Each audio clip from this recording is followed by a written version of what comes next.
Question though, which one? Who was at the club this weekend? Who was at the Nelly Luda party, fam? I think I was there. We was there. You think you was there? You think you was there? You think you was there? It kept cutting in and out. It may have just been a Luda concert, so we thought we was at the Luda Nelly thing. We tried to pull up though. It was nice. What? So did you see it or no? Because we watched it. We tried to watch it. You know, we tried to listen to it. We heard Luda a lot. I mean, Nelly kept disappearing, blaming the rain. All right, listen, bro. You got too much money. We blaming the damn rain. It's raining here. It was raining. You can't control the weather, fam.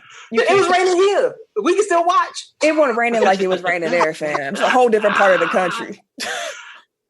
We caught their rain. It wasn't that bad. It was raining dirty. And they said Murphy Lee was on the roof with the antennas trying to fix it. Fan. Nelly was in the basement. Dog, the memes was going ham on him, bro. Nelly Riley, fam.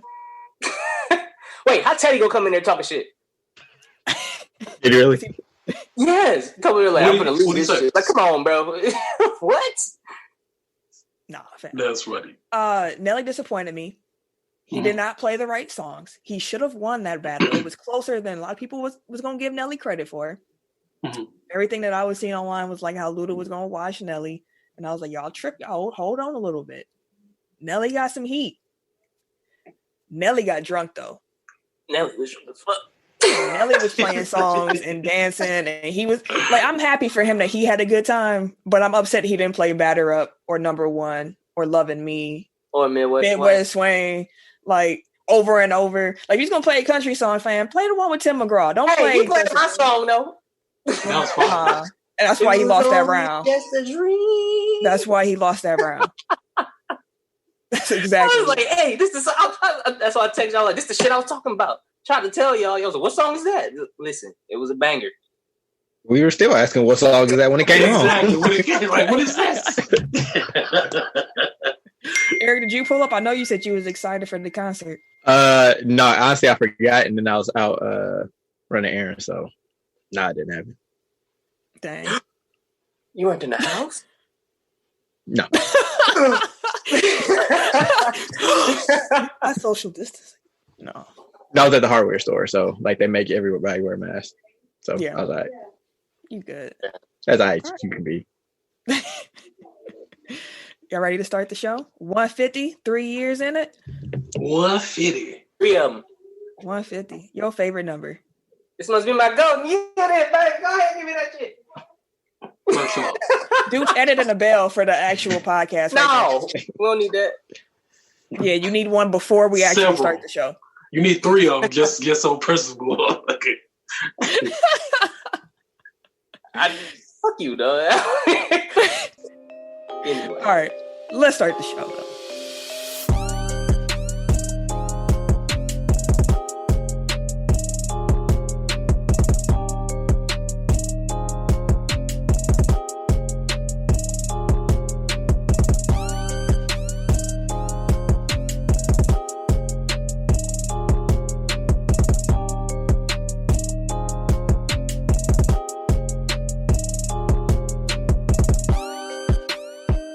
Welcome to episode 150, the special 3-year celebration of Technical Foul, the sports podcast you never knew you needed. And it's your boy, TIMKINZ, the number 3, a.k.a. Ass Ketchum, a.k.a. Mr. Give It To Me. Got to deal with it. I just fucked up neighbors. What?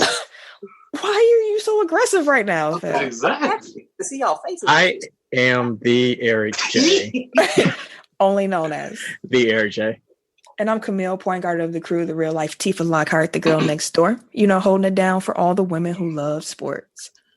And it's your boy, K. Harris, the gentleman. The gentleman. The everyday gentleman. 24/7. But better known as K. Diddy. Take that. Les Jabron at home. Oh, we brought a bite. Hey, tell your background. Anyways. You can find it. Right, my house be talking, but Ken outside be talking. Ken outside going ham, bro. The birds, the dogs, man. Chickens, cats, ducks. Right. Everybody gonna tell Chair later on. Hey, bro, chill out, bro. Anyways, you can find us at www.technicalfile.com. Don't forget to put the K on that motherfucker. That dude on my screen, he right there. But also, you can find us at Twitter and Instagram at Technical File. Also, you can find us on Facebook, Technical File Podcast, which is our group, and Technical File Pod Overtime, which is our Facebook group that you can join with the fans, fam, and listeners. Struggle, but I'm good. You struggled through that whole thing. It's a struggle. I had to dance through it. I'm not even gonna say that because I don't want to struggle through mine. But, hey, like I say every week, man, if you guys enjoy being a part of this amazing Technical File fam, share with everybody you know, man. Your mama, your daddy, your uncle, your granddaddy, everybody you know, share, man. We don't grow without y'all. 3 years in, we're trying to continue to grow the fam. You know, if you guys enjoy it, man, share with everybody, man. We love y'all. Thank y'all for all the support, and let's keep doing this thing. For sure. We got a Tech File challenge this week. Tim, you definitely won ours last week. Yeah. I know it's not even a challenge like between us, but you won it, fam. if Neo and T.I. had a baby. Because he was my favorite rapper at the time, too. That makes perfect sense. You were literally trying to be T.I. and Neo at the exact same time. Like, real talk. Like, that's funny. I was looking at the picture. I was like, "Oh no, no!" He wanted me because that picture would have got deleted a long time ago. He got a long time ago. It should have been. Ken, you got a challenge this week? Let me see. Challenge this week. I don't know, Eric. You got one? Because you be having one. I don't have. No, I don't. You know what? I got one. Right, Check out challenge. Screenshots, listen to the show, add us, and just tell us what you like about the show. Tell us what you appreciate about us. It was 3 years, gassed up a little bit. I did just think about one. Okay. If you are in the live stream right now, take a picture. Oh, yeah. Like, take a screenshot. Just show us that you're here, that you're listening, that you're... Wait. We gotta do the 5-second pose like we had Christian. You gotta prepare. We gotta hit it with something fast. If they're gonna take a picture of the live, they have a screenshot. We gotta give them the screenshot. All right. So we're gonna do 5 poses. We're gonna do 5 random poses. All right. For the benefit of those with flash photography, Jesus Christ! Right. Come on, get it out there. 5, 4, 3. Are you counting down? Or are you? I'm counting down. I'm counting down. You hear the numbers going down, don't you? Hey, you can start counting. Yeah, man. I was like, what's going on? That's my countdown. 5, 4, 3, 2, 1. Bang on them. Bang on them. Bang on them. Bang on them. Bang on them.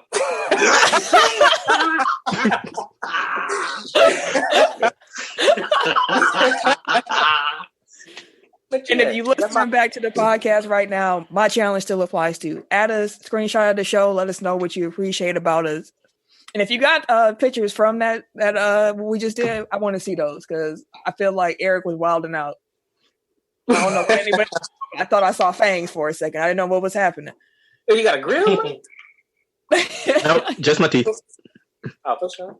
You got pearly whites, fam. Hey, Donovan in the comments, he said, "Tell Ken take his hat off. Let us see the struggle." No, bro. Hey, next week, bro. I'm getting my hair done this weekend, bro. You'll see it then. Take it off. Getting whipped and dipped. Yeah, I'm getting whipped and dipped. Oh, still. I know. Tim, you know what Tim want.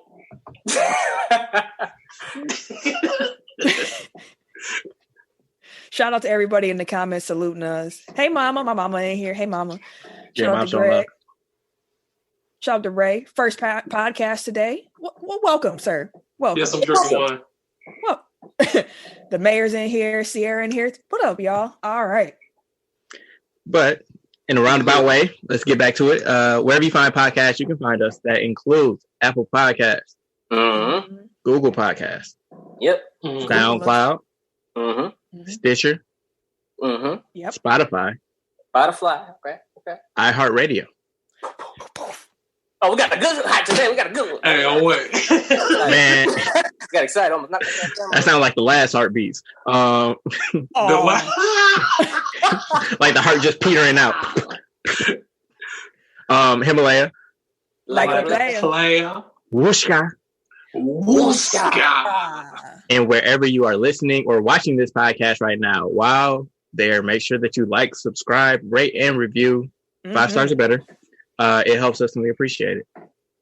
Thank you. For sure. Shout out to everybody who purchased a t-shirt, by the way. Today is the last day. So if you're listening, or if you're in the live right now, today is the last day. Last chance to buy a t-shirt. All right. Last round. You got like 5 hours. The last day back for the t-shirt. Your time. If you're listening back, the time is over. You had your shot. Yes, it's gone. That shirt is not being produced no more. It's gone. You missed your chance. But if you're on the live, the link is on our page. Any of our pages. So we'll eventually drop it into the chat too at some point. We're gonna push these shirts, nigga. It's 3 years pushing these shirts. Y'all gonna buy a shirt? Yeah, you buy a shirt, motherfucker. Donovan said, "We got you, Donovan." See, Donovan, see, that's why we put the link in the comments. See, you know what I'm saying? I got another shirt. We got another shirt, fam. Okay. Shout out though to the top listening cities of the past week. Number 1, with a bullet, y'all came back strong again. Shout out to Milwaukee, Wisconsin, the hometown. Number 2, we had Grand Paris.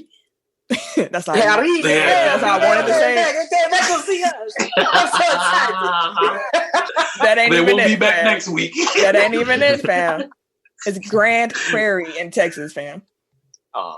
Yeah, he was excited. I literally said right after. That's not how you say it, but that's how I wanted to say it. So, shout out to Texas.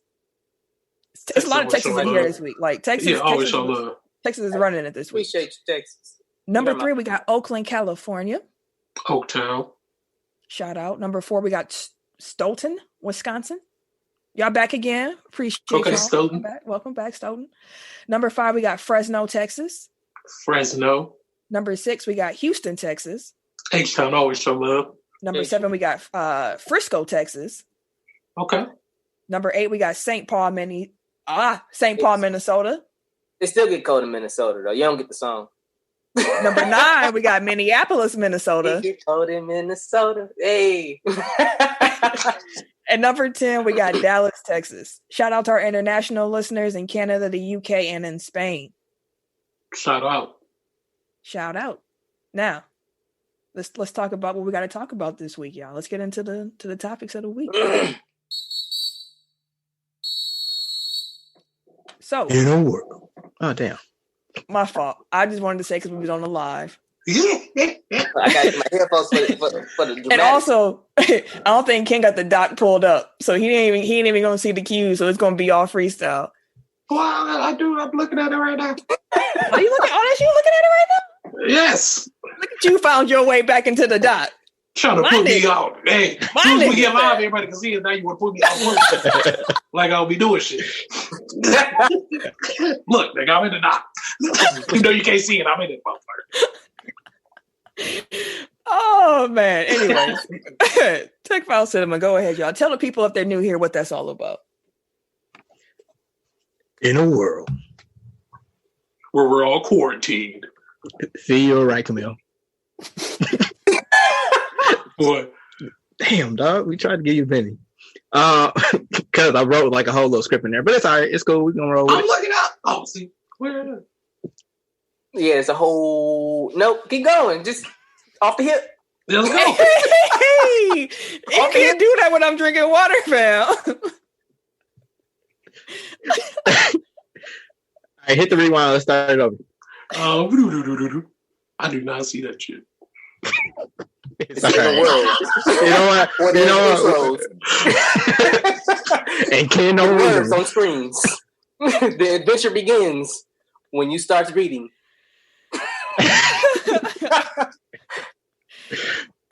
Anyways, in a world where there's a coronavirus and sports are canceled, but Tech File still needs to talk about, we give you Tech Top. Damn, bro. Hey, you gotta Tech File Cinema. That's a down. Yeah, whatever. Hey, y'all know what it is by now, goddammit. Y'all been listening. So we each put up a movie for the fans and listeners and everyone to vote on. This week, the selections were Coach Carter, which one? Great White Hype, The Longest Yard, the new version, not the old one, and Varsity Blues. So, according to IMDb, this is how they describe Coach Carter. Controversy surrounds high school basketball coach Ken Carter after he benches his entire team for breaking their academic contract with him. That's all they say.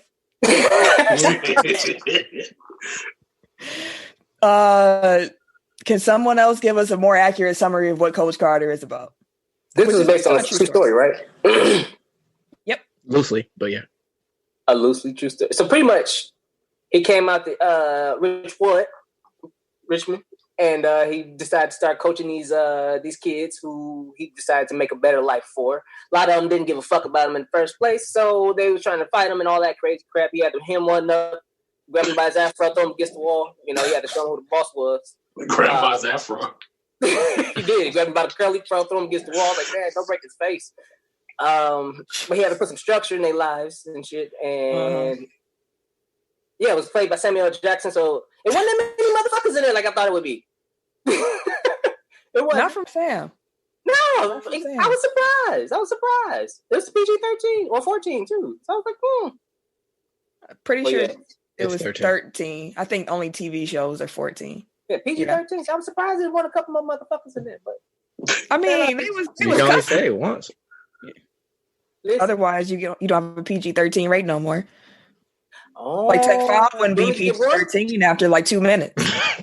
Oh, fuck like it was like 2 weeks in, and we already had an explicit rating on iTunes. Facts. There's all kinds of tips. Because I showed work. And she's like, "Oh, it's explicit." I'm like, "Is it?" Oops, I didn't know. Oops. We dropped that ESPN thing pretty quick. That's probably my fault. It definitely was. Now, all of y'all have seen this movie before, correct? Yeah. Yes. Yep. Okay. When was the last time that you saw it? Ooh. What year did it come out? It came out in 2005. Yeah, probably like 2006. I think I last watched it probably in undergrad. Yeah. I watched more movies when I was in undergrad than I do like now. Like I don't rewatch old movies just to watch them as often as I used to. You know, not as much time. I'll probably say once in the last decade at some point. Yeah. It was still surprisingly Ken didn't answer yet. Yeah, Ken didn't answer. When's the last time? Oh, he said start talking. Probably I want to say a few years ago. Okay. A few years ago I saw it again. So movie kicks off, you see this basketball game being played, you see the next LeBron James come through. They ask him what it feels like to be the next LeBron, and this nigga actually just said, "LeBron James? Who? Like, nigga, like what? Like, I know it's 2005, but still, like, geez, sir, like, have some respect. I know it's a movie, but geez, like, have some respect. Have some respect, some decency here." He was still coming up in 2000. I mean, he was already cold, but yeah, he was cold immediately. Rich, what? That's what Elliot put in the comments. Right. Ain't no one gonna answer? Y'all just gonna let the rich what just stay out there? Yeah, I'm gonna have to leave that hanging, bro. I'm the only Ty Crane. Shout out to Troy for dropping the rest of the comment. I just couldn't believe that nigga. I'm like, come on, fam. Like, although I get it. Like, if somebody says, "How does it feel to be the next such and such?" Like, I'm not. I'm the first me. You didn't have to say who to LeBron James. Like, nigga, you know who LeBron James is. Everyone knows who LeBron James is. 1,000, fam. Like, come on. Who? Yeah. I mean, but shit, he's trying to flex on him a little bit. He's trying to get his shit off. I ain't trying to hear all that, fam. Samuel L. Jackson was like trying to be the most upstanding gentleman throughout the movie. I haven't seen him in a role like this in a long time. Like, in that role, in that capacity. Yeah, man. Like, I've been watching him in Django and we don't say that word. Yeah, like he talked about Coach Carter. We don't say the N-word. I'm like, I just watched you in Django. A lot in Django. You said it several times, bro. Like, I heard you, fam. I heard you. Like, the thing about high school movies that get me now, like as an adult, is like all the actors are grown as hell. Yeah, but they be looking like kids. Yeah, like all of them are in like their mid-20s, late 20s, playing. Yeah. What the dude from One on One was playing a freshman. Like, freshman looking. I forgot Channing Tatum was in his mud. I thought he was so fine when this movie came out. I was like, oh my God, Channing Tatum. I forgot. I was like, damn, that's a diverse motherfucker right there. We want to talk about motherfuckers. Is it much range? I mean, that basketball player could have definitely been Magic Mike. Magic Mike. He was in fucking Dear John. He was the. Have you ever seen Dear John? That was a good fucking movie. I read the book. Movie. He was in. I forgot. Was it Salt? Not Salt. The other movie where he was beating up the chick in the restaurant and shit. Like, the motherfucker got a lot of movies, a lot of range, a lot of diversity in his portfolio. Now, the movies might have range, but his character tends to be... He played the same. He played Channing Tatum in every movie. Exactly. That's just doing different stuff, fam. Just doing different stuff. Also, one thing I know is, like, I don't think anybody on that team could, like, hoop. Like, maybe the dudes that could dunk. Like, they handle was super loose. Yeah. Especially Arnaz, like he. Arnaz, that is hilarious. Cousin Skeeter. I swear, I just be thinking Arnaz, fam. Every time, Arnaz. I don't even know what his character's name is on Cousin Skeeter. I don't remember. Me either. I didn't F with Cousin Skeeter like that. I did. I fucked with it, especially the theme song too. Megan Good was on it too. Yes, sir. I couldn't stand her then. Then when she grew up a little bit, I was like, oh. But you know what? One thing when I was watching this movie back, like I always forget how baggy clothes were in 2000. I forget how big everything was. Like they was in those literally, fam. They was hooping in shorts that were like past their knees, like with ankle socks. On top of the shoes. Exactly. Now y'all used to hoop in this style. How was that comfortable? How? It's loose, like you can move. You got free range of movement. People ain't grabbing you and stuff like it. Yeah, every now and then. But you know, all this material flying all over. You still like your shorts going around your thigh and shit. Like, oh shit, I got this motherfucker. You going and shit. You never hit the ball off your shorts, fam. Sometimes the ball get caught. You know, fuck up the crossover. But hey, it happens. And then Timo. Dog, how many Timo Cruises is in 2K? The transition 3. It's a lot of Timos. It's a lot of Timos in 2K, fam. But he did, as you said when you were doing your intro, he did get grabbed by his afro and hemmed up. Man, teachers can't hit students. I'm not a teacher.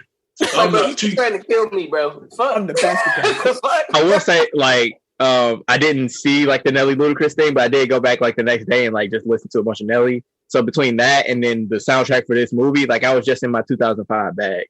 Like, man, this movie soundtrack has some heat. I heard the Avant Read Your Mind. I was like, okay, yes. Oh, Shanti was in this mother? Yeah. Yes, sir. She can't act. Nope. No, she can't. And what's the name from 3LW? Adrian, was it an Adrian Bayline or something like that? Was she in it too? Yeah, she was her friend. Mm. Who Warren was always trying to get at. Warren was paying high school students for like a solid 15 years. Like he was in Sunset Park, and that was a long time ago. Fam. Yeah, and then when Timo tried to come back to the team, 2,500 push-ups, 1,000 suicides. Man, like those numbers broke my brain. Like I can't even like comprehend like how much work that was. But he was putting it in. Left with 80 and 500 push-ups and 80 suicides left. I'm like, oh, you was running like a motherfucker. Man, for real. Yeah, fam. That's a high school. The way he had them running in the first place, he had to catch up, bro. Like the whole game plan was just to gas you. They was just go flip to the floor, bro. The whole game, and we're gonna full court press you. Like what? I would have been mad if I was the assistant coach that had to count all that, though. Yeah. Like I would have been like, that's 50. Exactly. So, I'm like, all right. So how did y'all feel? Like, how do y'all feel as adults now watching that and seeing how he was trying to clean everything up with the way that he shut them out the gym? Like that is a crucial part of the movie. Like he shut them out the gym because the grades weren't there. Yeah, I mean, as an adult looking back at it, it's like you doing what you got to do to make sure that they can get through. You know, and I don't fault you. I don't blame you. But then one was a prospect. Yeah. So you don't blame his mom for like, hey, what the fuck you doing? Yeah. You know what I'm saying? Like it don't matter if you get them qualified for college if nobody can see them play and nobody's offering. Right. Facts. Yeah. So it's a double-edged sword because it's like most of them not gonna make the league. Mostly none of them gonna make the league. None of them gonna make the league. So you like, yeah, you got your prospects, but I want you to have a plan B. But it's hard to tell that to somebody who think they're the shit. Troy in the comments said, "No, let them boys play." He said, "F them grades." No, I do think that like their education is way more important than basketball. So like at the bare minimum, like he was right in that respect. Like basketball is a privilege, and if you can't do what you're supposed to like in the classroom, then no, you shouldn't be able to play. And I mean, it's a 2.3. Like that shouldn't. 2.3 was shit. I was like, damn, that's it. Dog, that had a 2.5 when I was in school. Dog, that principal, she gave up on that whole student body. She did not need to be principal no more. Talking about, no, she was just like, F them kids for real. Yeah, like she was for real. The Michael Jordan meme, like in real life, she did not care no more. She gave up. Yeah, thanks. But it was a happy ending, even though they lost at the end. They had Ty Crane. They had Ty Crane respect though at the end. You know what I'm saying? Right. What made me win? I'm like, yeah, fuck that. Don't let them win.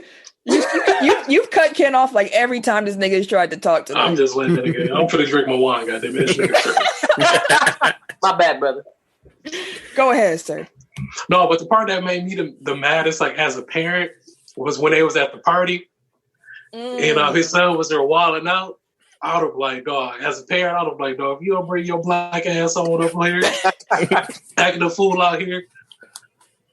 Man, that party. See, it was movies like that in high school that really gave me the wrong idea of like that party was too lit, bro. Like when you in high school, at least in Milwaukee, ain't no parties like that. Like that was like a pro party. That's like like real NBA players have parties like that. That's like that party. Like I'm talking about like ain't no parties like that on Lake Drive with that.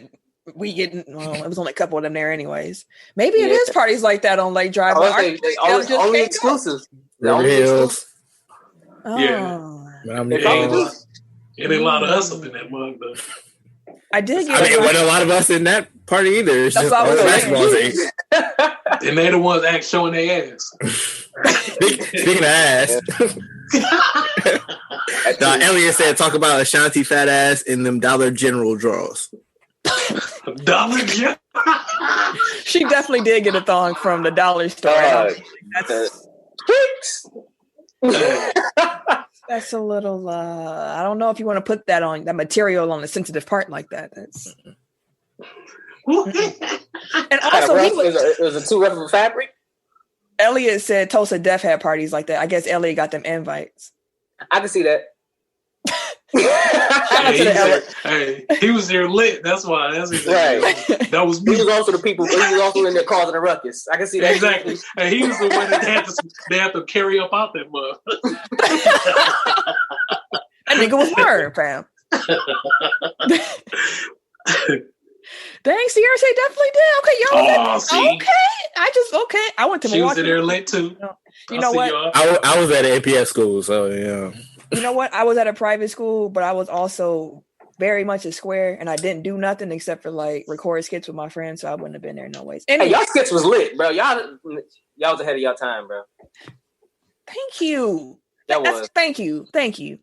Anyway. Yeah, y'all would have got y'all shit off in the Vine era. Oh, y'all have been rich as a motherfucker. I know. I think about this often. I think about this often. I think 10 about years it too early. Anyway, before I get more depressed, what y'all rate the movie? I give it a 4. I do too. Yeah, I give it a 4. It was a good movie. They're going low. I am going low. I'm just a debate. I give it 2.5. Damn. Why so low? It's not enough. I just feel like it's. I feel like that was like a run. Like the movie was fine. It's just like it was a run of the same movie, just like with different parts, like changed out. Like it just felt like a formula. So like it was Remember the Titans, it was Hardball, it was Bad News Bears, the remake. Like it's like a down on its luck team gets a new coach who changes the culture, but like it's the underdog story. Like it's a movie that I've seen a million times. Okay. Okay, I can respect that. So averaged out to about a 3.5 stars from us. So that feels right for Coach Carter. In the comments, if y'all in the Facebook Live, what y'all rate Coach Carter? I'm very curious if y'all agree with that. I don't 2.5 seem too low to me. I think maybe because it's a time capsule. I don't know. I can get your point though. But yeah. Okay, we're gonna talk about this, and then I don't want to talk about it no more. All right. All right. Don't say it no more. Aaron Rodgers admitted on Friday that he was surprised and not thrilled by the pick necessarily, but he added that he understood. So Aaron came to the realization pretty much that, you know, I would love to finish my career here in Green Bay, but I don't know how clear that path is anymore now that y'all traded, you know, up to get Jordan Love. So it's kind of like he came to grips with his own possible fate that he might not actually finish his career out here. Mm-hmm. That being said, do you think he finishes his career as a Green Bay Packer? No. I think he finishes his contract as a Packer, but not his career. You got, what, 2 years left? No, it's 4 years left on that deal, I believe. I can see him. I think what it ultimately comes down to is if Jordan Love is good. Like, if he's good, no. But if he's a bust, then I could see him finishing it out here. Yeah, I mean, just because they drafted him at that point, like, of course they want him to play. But if he's in practice still getting beat out, what do you do? Right. Like, if a 39-year-old Aaron Rodgers is beating out Jordan Love when he's supposed to be in his prime, like... They love me. Like, you just... It is what it is. Doug in the comments says if he finishes as a Packer, and Rick said to San Diego he goes. He definitely probably would try to get. He would get to California. Yeah, so he don't even, wait, Rick. So he don't even get a team. Like going to San Diego. The Chargers. You mean the Chargers? I got it. And I didn't even catch it because it's so natural to me to think San Diego Chargers. Exactly. Like, yeah. But yeah, he could. He would probably try to get back to California. Cam, what do you think? Do you think you're gonna have to keep seeing Aaron Rodgers for the next 4 years, fam? I'm just gonna keep it a buck. I hope not, goddammit. You know, I hope he move around within the next few years. But I don't know. Ideally, I agree with what Eric was saying. That it all depends on how well Love is. So we'll see. But it'll be weird, just like it's weird to think that Tom Brady went to another team. It'll just feel weird to see Aaron Rodgers in a different shirt. And he got their ass out there practicing already. Tom Brady. Because he ain't trying to look. He trying to win. He got something to prove.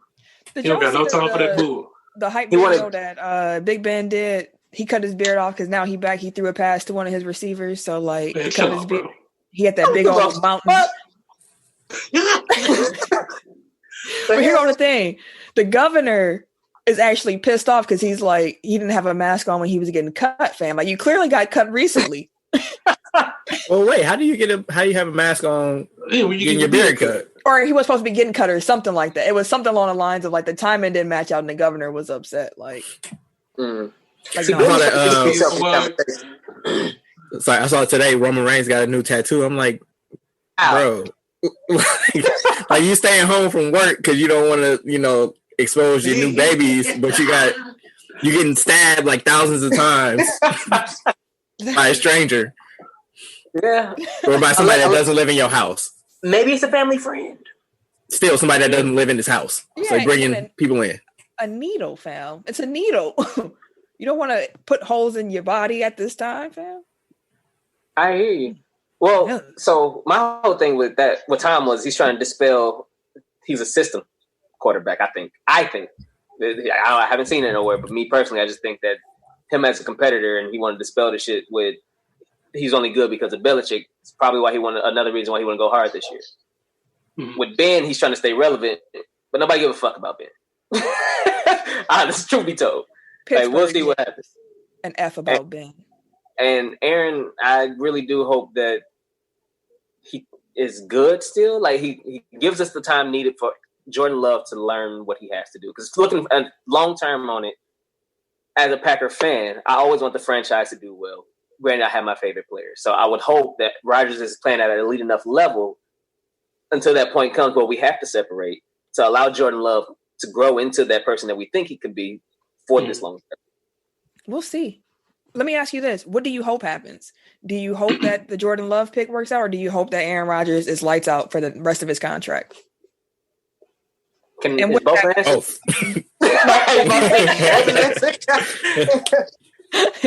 I mean, both still paying out. Both is ideal. Like, I want Aaron to ball out, but I want Jordan Love to be so cold that he's a better option. And then Aaron still got trade value. What you saying? Sure. Or they can just end his contract, get that money off the books. It's a lot of money. Y'all know Chili, right? From TLC? Yeah, man. She's apparently a big wrestling fan. And she tweeted the other day that she's still waiting to step into the ring with a member of the WWE Women's Division. And she added Stephanie in her tweet.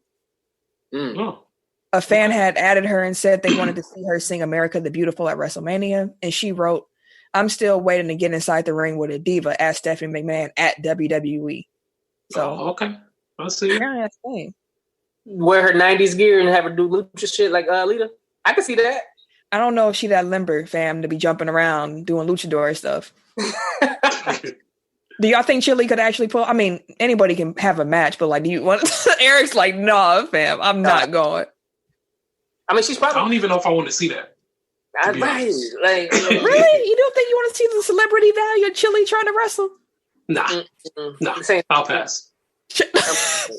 I'm good. If this was like 96, sure. Yeah. But Chili in 2020? No, I'm good. No, I'm good.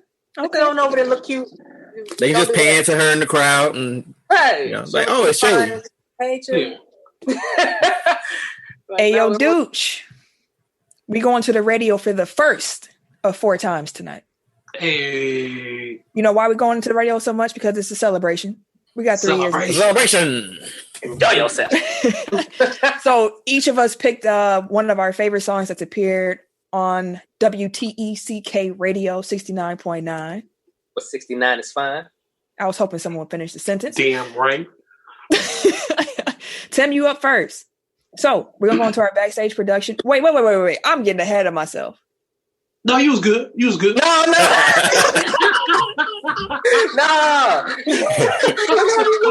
You know what? You know what we're going to do? No problem.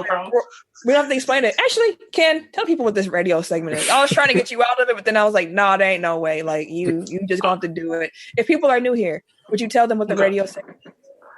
So all you Tech File fam, you already know what this is. But if you're new here, this is the point of the show where we play a song that is sport adjacent. So it's either written, composed by someone in the sports realm. Tim is our DJ. DJ, give it to me. Give it to me. And this is our backstage production meeting. Look at you! Yay! Out here, 3 years. Yay. I got it. What up? So Tim's selection is up first. Tim, do you want to tell everybody what song you picked for TECK? What's your favorite of the radio so far? Yeah, so mine was "Drown," which was Victor Oladipo's song featuring Trey Songz. That shit was cold. Yeah, that was a cold song. So I'll introduce it. Let the music play. I'll do it over the music. You do it at the same time when the music starts? Mm-hmm. All right, dude, you ready? I gotta get my DJ here. Yes, I am. Wait. Okay. Ken, count us down so we can go live on air. If you listen back tomorrow, you'll actually hear the live radio drop. So tune in tomorrow. Hear the edited magic and stuff like that. The edited magic. All right. 5, 4, 3, 2, 1. WTECK Radio 69.9 FM, where 69 is fine.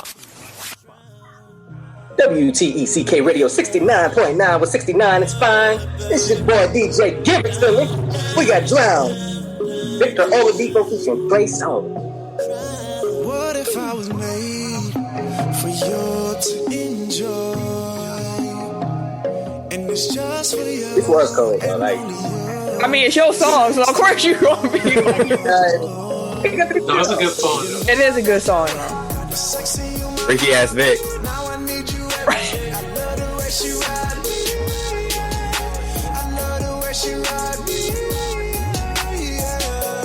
Nigga performing.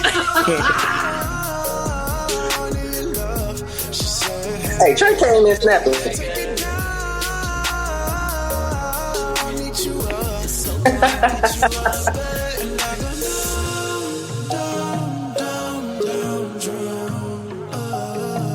Think I might listen to this after we get off this again. All right, fam. All right, fam. I see.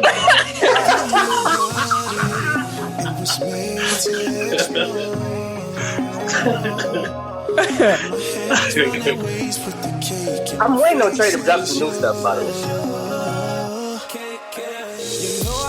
He had a project, I think, last year. Yeah, no, I rap a lot of it. He just had, what's the name of them come back to Anticipation and stuff. Yeah, he just put them out. Back out.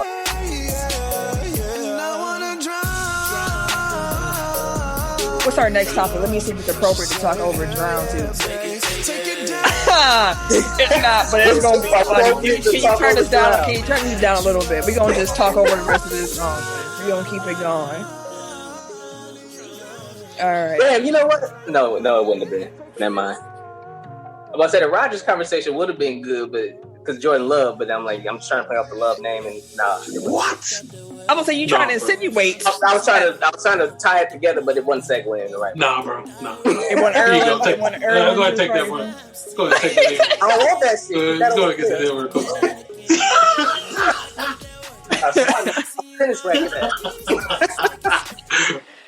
Anyway, we're gonna talk about some sport restart and Rona news. We're gonna talk about the NBA, MLB, some things the NFL is doing, some things Vince is trying to do with WWE. All right, so I'm hearing way more Trey songs than Oladipo, I feel like. I mean, as it probably should be. I mean, yeah, I'm not complaining. I'm just saying. You knew where his bread was buttered on this track. He paid for the future, so he paid for the feature. So he's probably like, I need to get my money's worth. Exactly. You need the song. Exactly. His bread was buttered. You knew where his bread was buttered. Anyway, I'm glad that tickled your fancy so much, sir. It did. On the NBA call, Adam Silver was he left the meeting feeling really positive, increasingly positive actually, about the league's momentum toward the resumption of play this season. Mm-hmm. Now, one thing that he did say on the call that most people pointed out was that he said that if there is a positive test, and you think that would shut us down, then we probably shouldn't go this path. So insinuating like a positive case ain't gonna stop this show.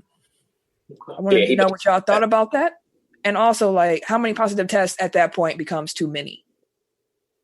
I mean, like, think about it. Let's put it this way. Like, say we get to the playoffs and LeBron James catches coronavirus. Damn.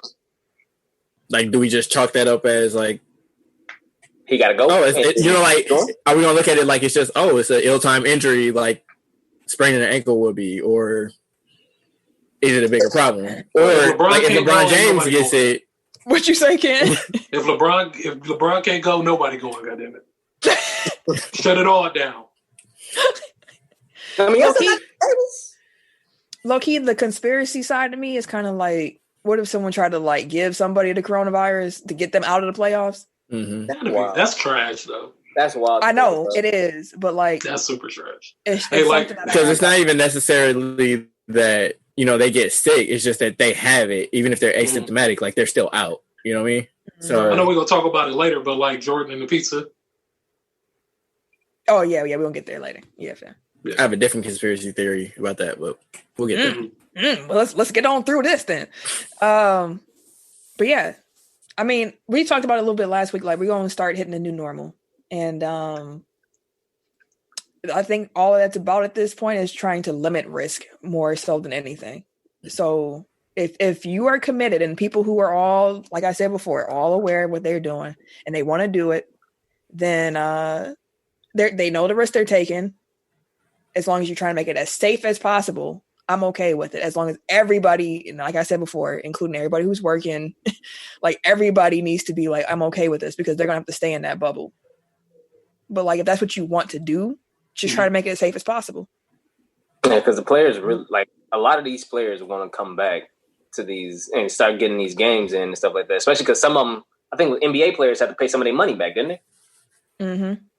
Yeah, like they like, nah, bro, I'm not trying to pay nothing back. And MLB, they already got like, you. It's already been taken. Right, I'm saying like Blake Snell though, like they were saying like some players for the MLB should take some cuts, and Blake Snell was one of the players to come out like, no, fuck that, I need my money. Yeah. I don't blame him. like no, so it's the new norm. Eventually, like I feel like by fall they'll probably have fans coming back in stadiums and stuff like that. But they'll figure some kind of plan out. Fall. But not necessarily like the stadium. They'll probably limit the capacity to like, oh, you can only have this amount of fans in this stadium. And so the tickets prices would soar because it'd be exclusivity, and it would keep the social distance and shit together. Like I feel like that's where it's going to go.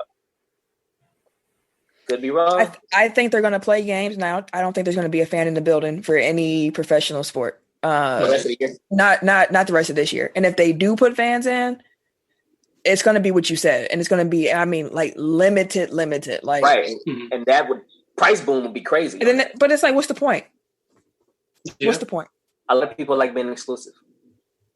I mean, the all-in stuff shows that the charity stuff we're getting, like athletes are auctioning stuff off, and you got to be rich to get. Yeah, a lot of people like that exclusivity. Like, especially the celebrities, they'll probably buy all the millionaires about the big tickets up front. Troy said fans probably won't even be there next year. I know that's been said already, like in California.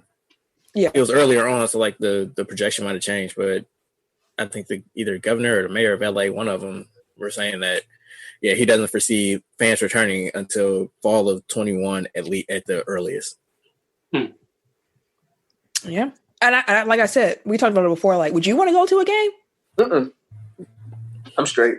I don't even want to go to the grocery store. Like I have not been to the grocery store.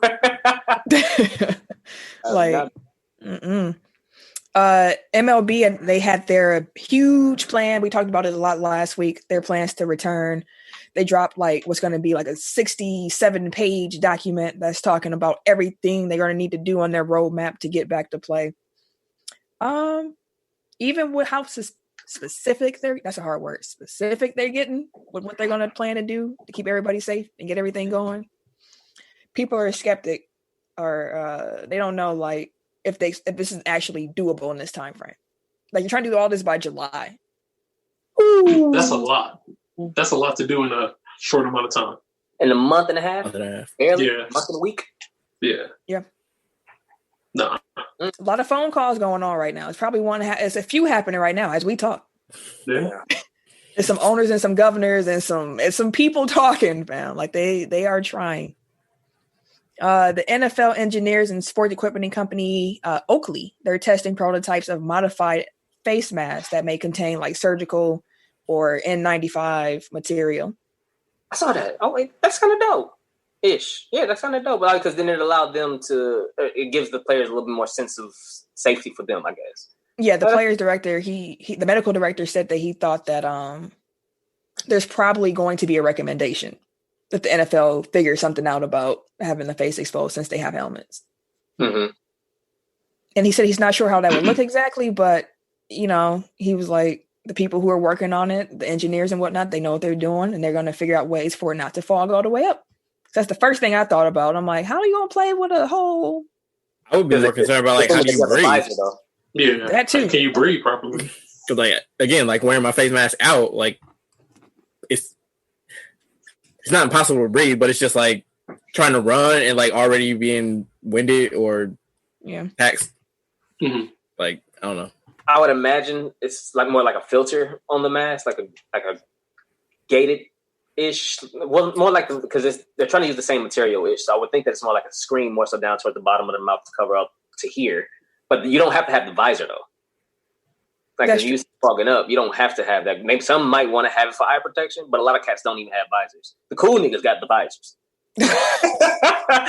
All the cool guys got the visors, but yeah, I can see that happening. But That's a crazy helmet to think about. Yeah.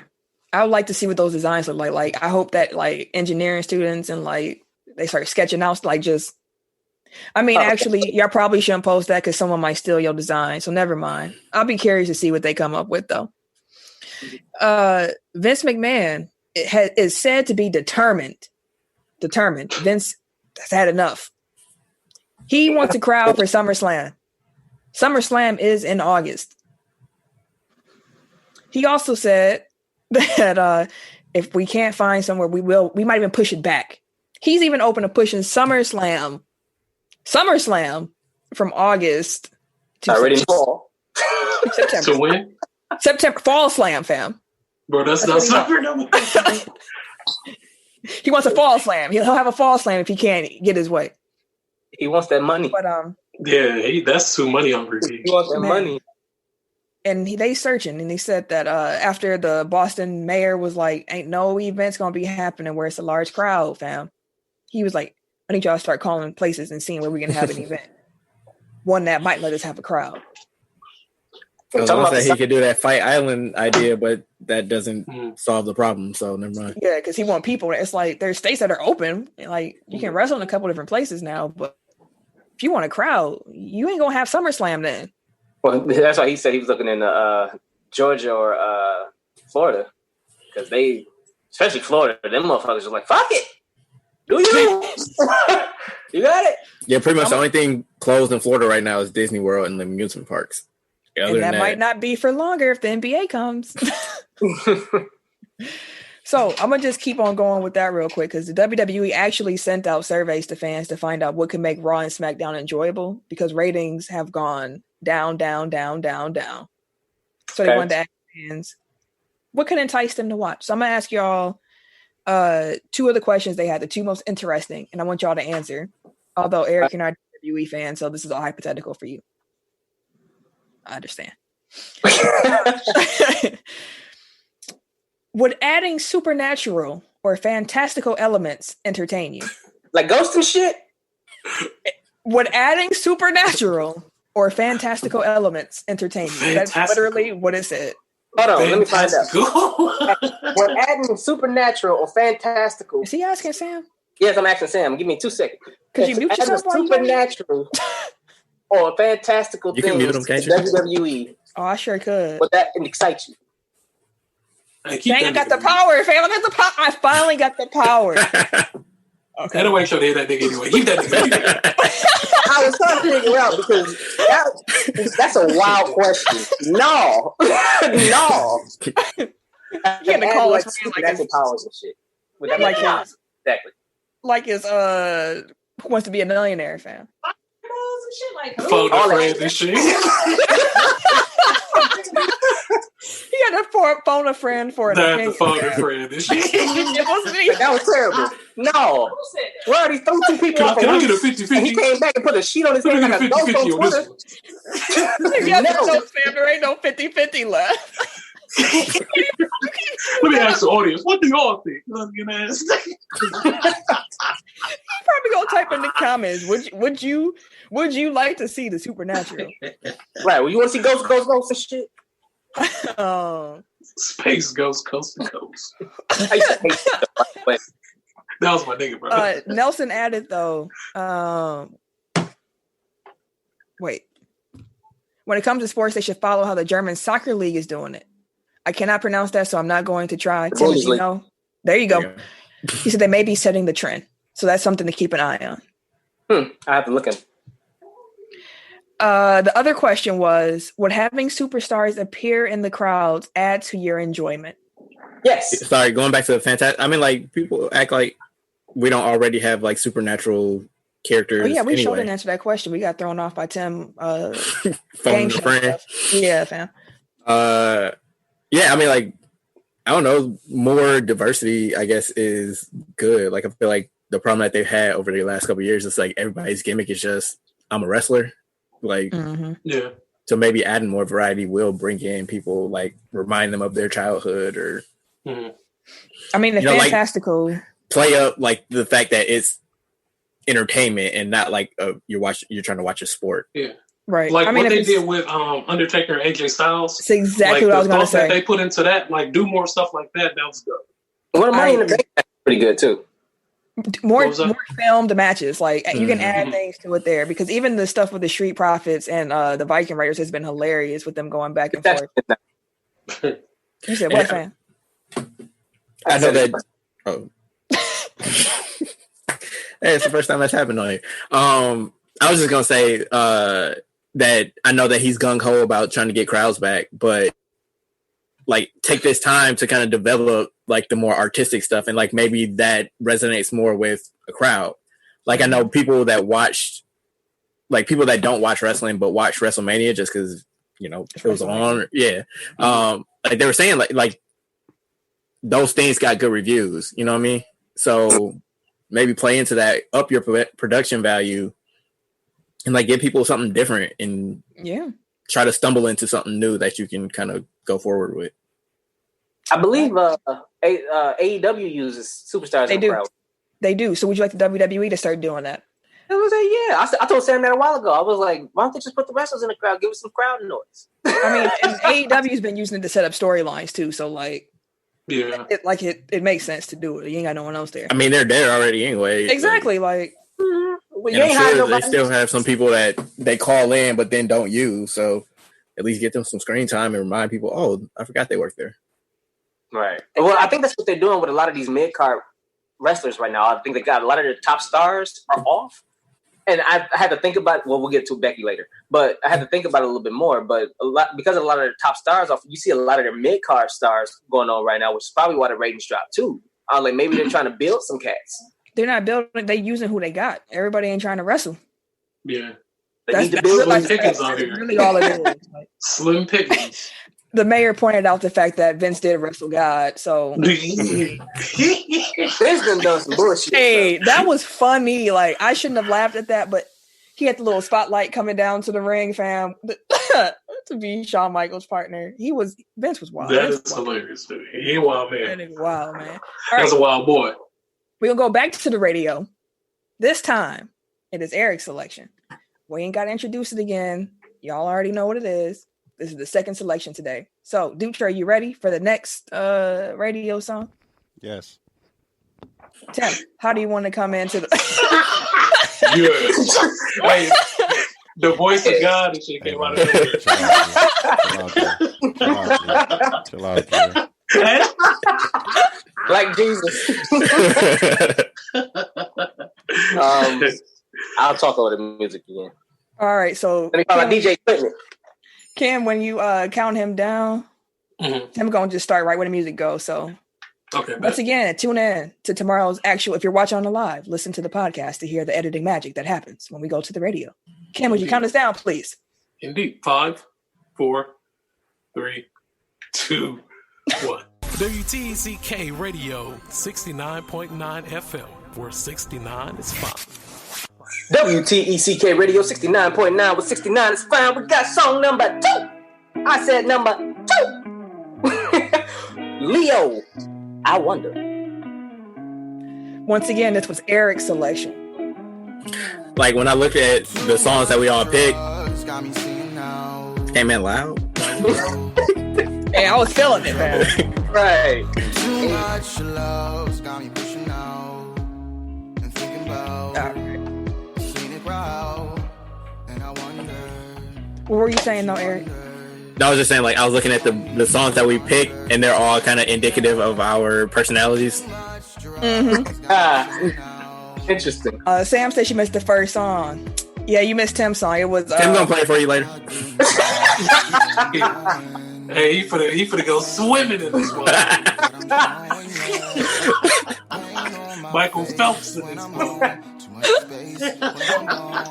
As he drinks water, I hate this. I don't even want to drink my water no more. Tim put it down, you're like, stroke. Wow, fam. She just put dots. Yeah, fam.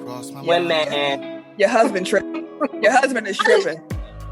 She already know what it is. Wait, they had the jokes, now I'm tripping. You see how they just turned on me like that? Say, nah, I don't even want to drink mine. Like, I'm like... I got to take off camera, fam. Like, what's up?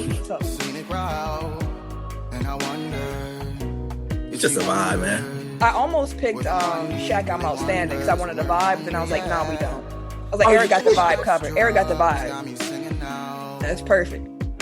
Oh, but apparently you do beefing with Mark Henry. Yeah, I saw that. It's a convoluted story, but pretty much Mark Henry was saying he's out racing it, and then Mark Henry talking back a lot of black wrestlers, pretty much, to help him out, or wrestlers of color. And Mark Henry was like, he's just using my name to clout chase because I got a lot of these minority wrestlers. I'm the reason why they're here in the first place.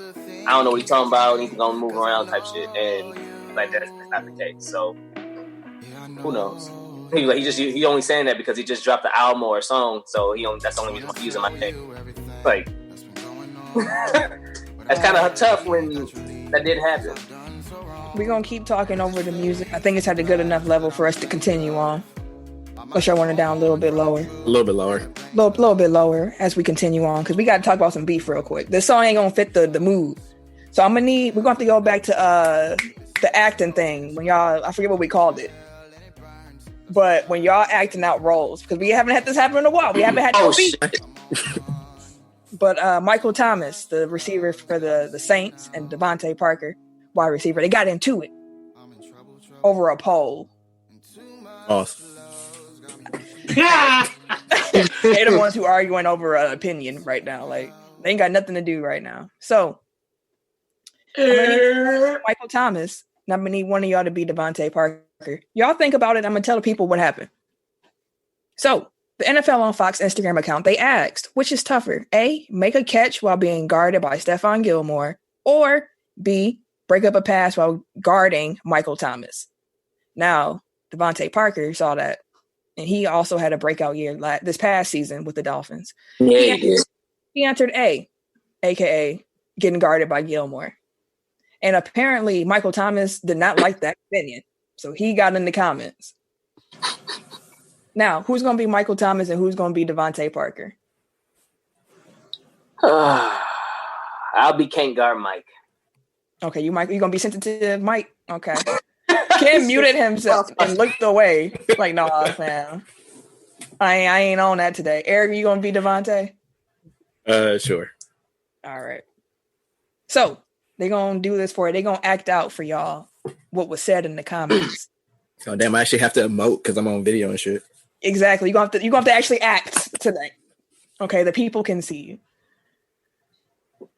Put your face on. You go first, man. What the hell? Exactly. Let's see. Devontae Parker for you, yes. Go and run some numbers up. Then you can talk. I lapped you, and you've been in the league longer than me. Mr. First Rounder. These are Mr. First Rounder? Than me, First Rounder. Yeah. So pretty much for you, yes. Go run some numbers up. I'm running the back. Always. I'm running the back. No, I'm laughing because you only see your mouth. Like, it's a weird angle, fam. Like, correct the. Listen, I'm old now. You see the damn glasses and shit. I'm trying to read now. Leave me alone. Listen here. Now. Let me try this again. For you, yes. Go run some numbers up. Then you can talk. I lapped you, and you've been in the league longer than me, Mr. First Rounder. I ain't called. See why I got Mr. First Rounder? Me, First Rounder, with some emoji faces, sweating and shit. My bad. Got some hard feelings there, brother. Let me get targeted 300 times a game. Oh, so in other words, you weak. They don't even put your name in the same sentence as me. Remember that. You still not going to do nothing. Ha ha. Ha ha. You got the ha ha thing. It took you 6 years and 17 weeks to have a good game. Get the fuck out of here. Blame your parents, not no quarterback. Damn. I know. Quit crying, bro. He's in Miami. Quit crying, bro. You heard what I said. I ain't hear shit, Playboy. Why? So, sing. You still got one line. You got one more line. Oh, I got one. Oh, my bad. You can't even have a seat at the table. Okay, now sing. Who the fuck keep talking about Michael Thomas? That Michael Thomas think the niggas is after him. Ain't nobody after you. Why he concocting these Jordan tales, these fairy tales and shit, trying to make I don't understand what's up with Michael Thomas. He's been sensitive as shit for like a year, maybe a year and a half. But he keep attacking cats for no reason. About 2 years, man. At least 2. I ain't noticed until like the last year and a half. I fuck with Michael Thomas. For some reason, this motherfucker here, I don't know why he keep trying to pick fights with people. Hey, well, you mentioned Michael Jordan. I was going to say you mentioned Mike. We're going to talk right about him. The Last Dance concluded this weekend with episodes 9 and 10 of the 10-part docuseries. Now, we're going to talk about the first 2 episodes and then just overall impressions of the series as a whole. So from the last 2 this past weekend, what were some of y'all thoughts? I know, Ken, you want to talk about pizza? Are you good? Talking about pizza? Oh, yeah, I'm good. I just thought it was like hearing that whole story, like it took 5 people to come deliver the pizza and all of that, and all of that. It was, I don't know, just how they broke it down just seemed like hella sketchy. It don't seem real. Yeah, and then didn't nobody else want none. They was like, no, you good, go ahead. He ate an entire pizza by himself. So the director came out afterwards. I was like, why didn't you? Okay. But he said that the story is that, and tell me if y'all believe it or not. He said the story is that apparently the whole entourage had went out without Jordan and ate. Oh, okay. Jordan got back later and was kind of like, well, I'm about to order me a pizza. And can none of y'all niggas had none because y'all wanted to go eat without me. Pizza came. He spit on the pizza. He spit on the pizza to further prove this is my pizza, nigga. Don't eat it.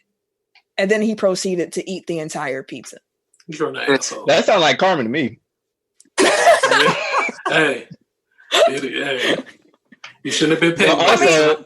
But also, you ate a full pizza by yourself at like 2:00 in the morning, and you didn't expect to be sick the next day. Like, thought he still had a high school body, fam. And it's a pizza. Like, that's just like a big ass ball of grease and cheese. And he went to sleep probably right. He went to sleep probably right after. Like, that wasn't food. That was just poor diet. Like, it was grease, bro. You know they used to soak they dough in grease. Right. Like, I like how the insinuation was just that, you know, somebody in Utah poisoned them. Yeah, they tampered with the pizza. But it's like, first of all, how did they know it was getting delivered to Michael Jordan's room? Like, it's 5 million people in that room. Just use somebody else's name. Yeah. Okay. Counter argument to that would be they're not even in Salt Lake City proper. They're outside of the city. It's probably smaller. Do you think the hotel concierge would have been like, "Oh, you going to this hotel room?" Like, or he called his friend like Michael Jordan at this hotel. Like, how big is the city? It delivered to somebody else's room. That would explain why 5 people came up there. That's true. Exactly. They wanted to see Mike. Yeah, they knew who it was. I want to be. So I didn't actually have coming. Everybody coming. Deliver the mic. And we don't have to grab a corner, and he had to grab the middle of the box. Hey, that must have to be a big ass pizza. It took 5 motherfuckers, bro. That's a big ass pizza, my nigga. Hey, it was enough to give him the flu game. But okay, then what could they have done though? Like, what did they do to make him sick? Like, or what they? They all just coughed and sneezed though. Or what? Like, what they could be? It could have been all the way through. Hey, he spit on it, but them niggas spit on it before he even spit on himself. It was double spit. Ew. That's super gross. He was in there maxing that pizza too. He was, fam. Also, okay, so I know this is the last episode, but when they were going through the series with the Jazz, the first one or the second one? The last time. Okay. Damn, I forgot what I was about to say that quick. Dude, just give me a bell, fam. Give me a bell and edit, fam. But I didn't realize I forgot Scottie Pippen got hurt in Game 6. Like, I did not remember Scottie Pippen was hurt. Like, I remember him just being in the game, but like as a kid, I did not realize like he was just there coming in and out. Yeah, like he was literally just a body decoying out there. For what? Actually, a chip. It was smart. Yeah, it was smart. A chip. And also, like, that made me realize. So Jordan had a great supporting cast, but that's what it was. It was literally a supporting cast. Like, he had 45 in Game 6. He outscored the rest of his teammates. Bro, that was something I thought about. I'm like, okay, so everybody was like, oh, well, Jordan had Pippen. He didn't do nothing without Pippen or Rodman, or Jordan just had an all-star cast or whatever the case may be. Jordan did 90% of the lifting. He really did. 90 probably high, but I mean, again, you kind of got to take with a grain of salt, like who is the executive producer of this documentary? Like, get all in, Jerry. I hear you, like, but the stats don't lie. He dropped 45 in that game. No, I'm not saying. I'm saying like, but during like the whole documentary, like it's always bringing up like the worst parts of Scottie Pippen's career, and like not ever really showing like, oh, he got his shit off, like in like the games that he got his shit off in. He had a whole episode, episode 2, I think, and they stopped at like 1987 or something. Like it never, like it didn't get into like. They talked about when he was with the Spurs, didn't they? You said what? They talked about when he was with the Spurs for a second, didn't he? When he did what? Well, I said they talked about Scottie with the Spurs for a second, didn't he? When did Scottie Pippen play with the Spurs? Well, I said, was he with the Spurs? Or no, that's Robin I'm thinking of. Yeah. Yep. But I'm just like I've heard that Scottie is unhappy with his portrayal in, and I could understand why. Yeah, after that was like, I can understand why he'd be unhappy, but like they did give him credit too. It's just that the bad things stick out. Mm-hmm. That's how I looked at it. Like they gave him his props. Jordan said, "You say my name, you got to say Pip." Yeah, plausible deniability. You're such a skeptic. I'm just saying because like as I was watching it. Wait, hold on. Tim was talking. You did a Tim on Tim. How's it feel, Tim? I was still talking. Well, you can go ahead. Go ahead. Everybody's like, you was quiet. No, you got it. I'm gonna have to listen back to that one. Hey, you want to go? Be quiet. Go ahead, Tim, nigga. Dang. Oh, my bad.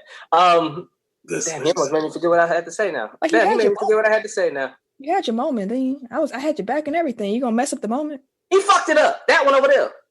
Anywho, go ahead, Aaron. This nigga here.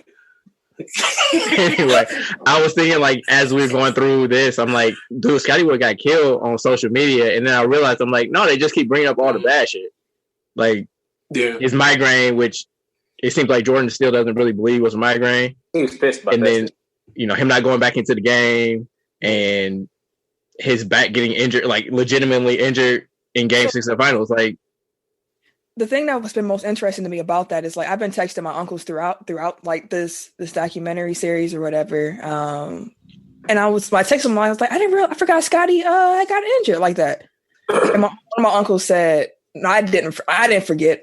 He was the first broke back. I was calling him broke back then. Like, no, like he's like Scottie was always hurt the wrong time.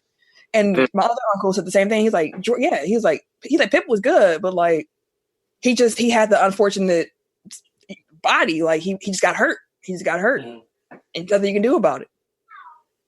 But I was just like, hey, like I could see why you feel away seeing your worst moments played out again, and you can't help it. You didn't tell your back to go out. You didn't tell your head to be hurting. Like you didn't tell your ankle to be broke, although you waited till the season started. But for a reason, like you're understandable. But right. I can see that for sure. Horace Grant has a problem too. Horace Grant sound like he want to fight now. You ain't want to fight him again. Like when he was young and strong, he was still big as a bitch then. You ain't say shit then. But now either you can take him. One thing that I did, Jordan was always a monster, whether that's on the court and off the court. He was just a monster all around. And he did what he had to do, or he felt that he needed to do to get what he got. And that's pretty much where for me, still MJ is the GOAT. Always has been, always will be for me. Unless somebody changes my mind, I'm open for discussion. But as of right always now, will be unless somebody changes my mind. We'll see. But for now and forever, until that mind is changed, MJ is the GOAT. He was just a monster, bro. Like his mentality was monster, and like his demeanor was towards his teammate at times monster-esque, and his acumen off the court and the way he handled some things in the media and business-wise was monster-like too. So for me, he's always just been a monster on and off the court, and he always will be. Now I know Jordan was a little nervous by people thinking he was a jerk after he saw that, but no. My opinion, like I don't think of you any differently. Like it's literally the exact same thing. Oh no, we lost Ken. There you go. You just wanted to change spots. Now I'm looking at different areas. You got me all thrown off. Now everybody done moved around. Oh, really? Yeah, on my camera, everybody moved. Yeah, everybody moved on mine. So the people watching, they just saw everything move. Anywho. Yeah, I thought of Jordan the same. Like, I figured you were a jerk. It's funny watching you be a jerk in retrospect. Like, you were really telling people, like, shoot that free throw hole. Like, make that free throw hole. Like, big shit. That was one thing that I noticed, like, in the documentary, like, when he was, like, when it was behind the scenes stuff, like, his code switch was on point. Like, he was a country ass dude. Like, yeah. Yeah. Like you didn't hear any type of accent or anything like in front of the media. Like he was straight, prim, proper. Always had a smile behind closed doors. Yeah, man, that's what that nigga did. You know, like shooting dice and shit. Right. Throwing. Troy said that Scott Burrell should have dropped him. No, Scott was too nice. Dude, Scott was happy to be there, but he wasn't. He was happy to be there. Him and Randy Brown. I've never seen anybody more happy to be an NBA player. Like. I thought John Henson was happy to be an NBA player, but them niggas was happy. They had different level of happy. So one thing I do want to talk about is something I never knew, which was when it was ending and Jordan was saying that, you know, he felt like he was in his prime and you know, he thought that they should run it back one more time. And he knows what was said before the season started, but he thought that there was a chance everybody would come back on 1-year contracts if need be, you know, do what they got to do to make one last run at it because they hadn't lost it. So let's defend it one more time. Let's say hypothetically. Same spot. Phil and Jordan say, yeah, they get everybody to come back. I don't know how realistic that is because the Bulls were actually very much over the salary cap at that time. Like the salary cap was low. I think like $30 million or lower at that time. And the Bulls were paying like $66 million or something like that. Like they were over the salary cap. So like a lot of that was Mike. I think he was getting like 30 something by himself. Yeah. So again, it's easy for him to say, "Oh, everybody come back on 1-year deals," because like you just got a 1 year, $30 million, whereas like Scotty's getting like 2. That's very true. So it's like he wanted to get cashed out. Yeah, and he wanted to get cashed out in a 1-year contract. Scotty, I don't think Scotty would have came back. No. Not for one more year. I don't know. Michael could have sweet talked him in that. I don't think Michael and Scotty are actually friends. Actually, Mike said coworkers. He would have really convinced Pip to come back. Yeah. He did admit that, but like, I don't think he'd have been able to. And I don't think a Pippen-less Bulls team in 98, 99 would have. I mean, it was a lockout shortened season, but like you need Pippen. So there were like a lot of issues that year that would have been challenging. Like Jordan cut his finger like really badly, like where he might not even play that year if he hadn't retired before that anyway. So Jordan's argument to that was he wouldn't have been doing what he was doing had he known he was going to be playing basketball because at that point he was living carefree and loose. Okay. I've seen him smoke way too many cigars in that documentary. Believe that. He stays smoking. Was he playing Russian roulette with the cutter? Hey, I'm telling you, that's what Jordan said, man. We know he's an unreliable narrator. So yeah, he's definitely a liar. He's psychotic. He's psychotic, and he's a compulsive gambler. But he's a great basketball player, man. Let's assume perfect health. Everybody comes back. Like again, like it's still the shortened season, so like things were just kind of random. Like, like if you like you have like 5 games in 7 days or something crazy like that, like you get an ill-time injury, like you can drop from a 1 seed to a 6 seed or something. You know, like everybody was kind of jumbled up there. Like the Knicks wound up making the finals because like they were 8th seed, but they got hot at the right time, and like the games were so close together. Mm-hmm. Like it amped up the amount of randomness that happened that season. So like I think that they still would have been the favorites coming in, like even with Jordan, but who knows? They probably could have took it. They may have. They could have. Like if they would have, like I feel like a lockout shortened season would have been the one they got. Yeah. I just feel like the lockout shortened season, like because the games come so quickly, like an old team like the Bulls would have been, like that would have actually been like detrimental to them because they had to play so many games. No, I heard what you were saying, but I was just saying like if they were like, I don't think they would have did over 82 grind. Like it wouldn't have happened over 82 games. Like they would have broken down. But like their best shot would have been a short amount of time, even if the games were closer. Hey, y'all have to do like hey, I hope you re-upped on your core. Like, re-up. Get another one for this 3P. Just get your core pieces back. See what Young Guns got. But and I don't know, just Reinsdorf at the end, like he didn't say anything all season. Then when they won a championship, we should bring it back. Like, no, you need to like you say that all season. Like you let that shit get way out of the house before you try to reel it back in. Yeah. I don't know. And then he's saying that Krause could have rebuilt the team over the next couple of years. Like Jordan was 35 already. Like you can't rebuild and shoot for like 2 or 3 years down the road when you have like a 35-year-old superstar. Same reason why LeBron traded for Anthony Davis last year. I think one of the reasons, I think when they mentioned that to him, that Jerry Krause said that, not Krause, Reinsdorf said that he would rebuild the next year for Jordan or whatever like that. I think somebody mentioned something about the team being all young and the Phil didn't want to go through the rebuild again and stuff like that. And I feel like when they were talking about that, Jordan face was kind of like, yeah, I guess you kind of got a point. Mm-hmm. It's kind of like a realization at that point because he was holding on to that week. I was ready to go for a 7th, and I'm pretty sure somebody was like, "Yeah, but you'd have to go through a rebuild with the contracts and Scotty." And that's when he mentioned that he would have to really convince Scotty to try to come back. And it was like, "Well, it'd been some young guys trying to rebuild," and he kind of was like, "I guess you kind of got a point there." It's like, yeah, just. But I mean, like that's Jordan. Like he always has supreme confidence in himself. So I was gonna say, and you can really see like it you can tell it kind of eats him up still that he didn't go for 7. Yeah, like he. Well, maybe he shouldn't walk away to play baseball. Or I think it's not even necessarily like the number 7. I think it's more so like we were champs, and we didn't lose it. No one beat us. Like he said in the documentary, like we have to leave for them to win. Like we can't be in the league for them to win. And I think it kind of eats him up a little bit. Like I never lost. I think I still could have did it. And he's going to have that supreme confidence that you mentioned, like, because no one beat me. Yeah. But are there any other teams that you would like to see a lengthy docuseries on in the future? I'm not saying 10 parts, just lengthier. Like I already said, the Warriors a couple weeks ago, so I still go with that. But I do know, like, just seeing a retrospective of like LeBron's or Kobe's careers, like, just like the amount of time that they span, like I think that would be real interesting.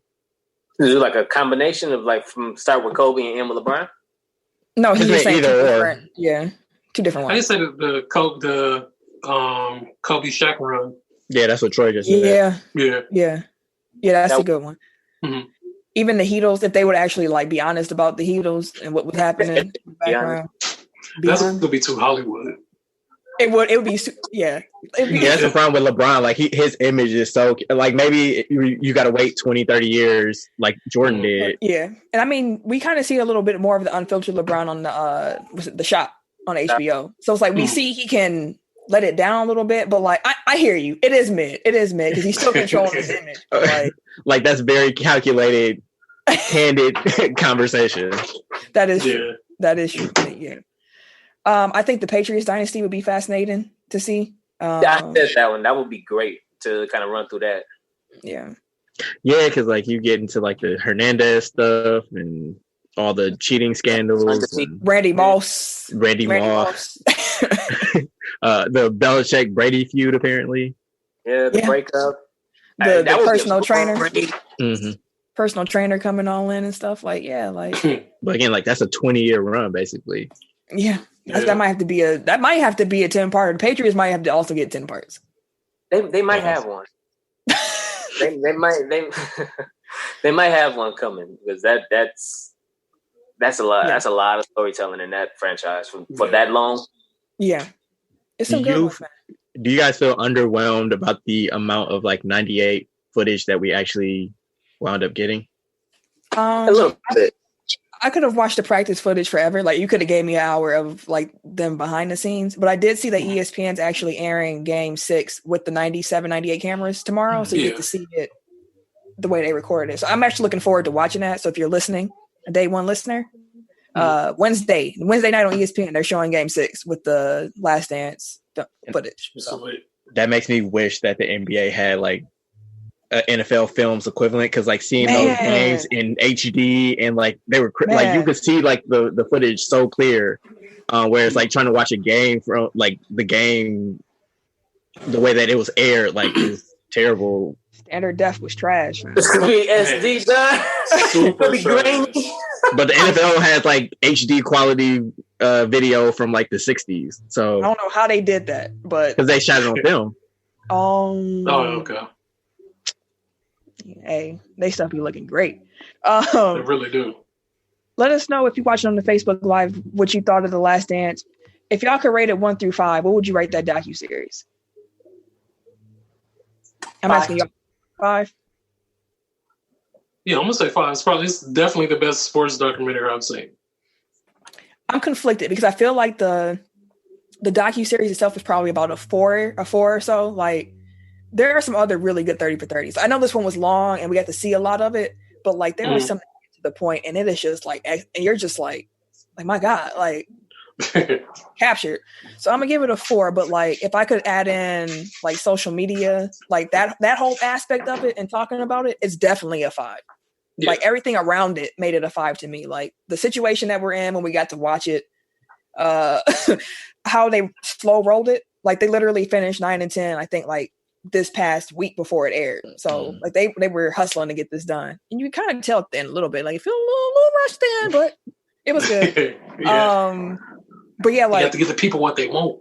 My experience of it is a 5, but I think the documentary itself is probably about a 4, and that's part what I said, and then also like it's a little Jordan slant, like it's a little pro Jordan. Like they could have been a little more off, then it'd probably be a 5. But very good social experience makes it a 5. What y'all think? I would say entertainment wise, it was a 5. Like I was very entertained watching it. As far as like learning about that, like actually learning about the subject, I would say it's like a 3. Like documentary wise, like I don't think that is particularly strong because of like the Jordan slant. Do you think that you would feel different if you were like a 20-year-old watching this and you literally never saw anything about the Bulls and all you heard was your older people talking about Jordan was cold? Like I don't like that's what I'm saying. Like the entertainment of it, like sure, but like if I was trying to learn about the Bulls, like and this is my first experience, like I wouldn't have anything to compare it to. Like I have like so much memory of my own, and then also like I'm a basketball NBA nerd, so like I've read like contemporary stuff. So you know what I mean? Like it's like I'm underwhelmed by like the storytelling choices that they made, like from an educational standpoint. And that's my point, like because you know so much about it, and you think that's part of why it's a little bit lower for you. But like that's what I'm saying, like someone with fresh eyes who doesn't really know nothing, and they're like, "Wow, I think that, I didn't even know Charles Barkley was good." And it's like, would it be recommended to somebody for? I guess I can't really separate it because it's like to me, it's like your responsibility as a documentarian is to capture the truth and to educate people about the subject that you're making the documentary on. So. Like, if I feel like you didn't do a good job of actually educating people, like, with the unbiased truth, then I feel like, you know, like, it suffers for it. Yeah, that makes sense coming from you. I don't agree with that, but, like, I completely understand that. One last point that I had was that it's crazy to me that Ahmad Rashad was just, like, part of Jordan's entourage. Ahmad was cool, fan. No, I know. I don't have a problem with it. I just think it's crazy. Like, that would be like if, like, Rich Paul was like the sideline reporter for ABC. Like, how Cinema's like, what's the name? Buck from Fox. Like, he's biased against he's biased against the Packers. Like, if I was a fan of any non-Bulls team, like, I'd be like, man, get my Rashad off my TV. Like, dude is like Jordan Lack. Hey, that nigga loved basketball so much that everybody was just like, cool, fam. Cool. Like, you playing one-on-one with Shaq, man, we appreciate you. It's cool. It's good. With the success of The Last Dance, though, ESPN said we are not going to leave our Sundays just with nothing. We have some other 30 for 30s for you. So I'm going to read off the next 3 they got lined up, and y'all tell me if you're interested and if you'll be tuning in. Yay or nay? Okay. Yeah, yay or nay. Okay. You got Lance, which is a 2-parter based on the career of disgraced cyclist Lance Armstrong. It'll be airing 24th and 31st. I'm good. I pass. Really? I'm excited to see it. I'm on the fence. Why are you on the fence? I don't know. I don't know how intriguing it'd be or how entertaining it would be. Oh, it's probably gonna be intriguing. For it's Lance Armstrong, my nigga. He was Tour de France. Yeah, I know. Yeah. Like his adventure alone they probably have a camera follow him around the actual event for him. Probably a 2-time winner. I think he won like 7 in a row. Sure. That nigga won a lot, fam. Yeah. He was always winning. I know he kept winning. And turn around, he was juicing. I'm good. But also Armstrong, or Livestrong, come on, fam. Livestrong, all of that. I'm good. It was all fake. I'm good on him. Like, I mean, it was all fake. I enjoy documentaries and I enjoy sports. The Lance Armstrong story has always been fascinating to me, especially like with image wise, like just how quickly that man became tainted. Like he went from being beloved to being like scum. Yeah. So yeah, I'm gonna tune in. I ain't got nothing to do. Birthday weekend. Best friend birthday weekend. We get Lance. Sam. We get Lance, fam. That's what we got. But I'm gonna watch it. After that, you got Be Water, which is a look in the life of martial arts icon Bruce Lee. That's gonna be on June 7th. I am checking that. I just watched the trailer the other day. I was like, dog, the 1-inch punch and shit, bro. That's a bad dude. Dude had wings. He had wings under here that were muscles. Yeah, fam. He flexed one time. I was like, the fuck? You said what? The fuck?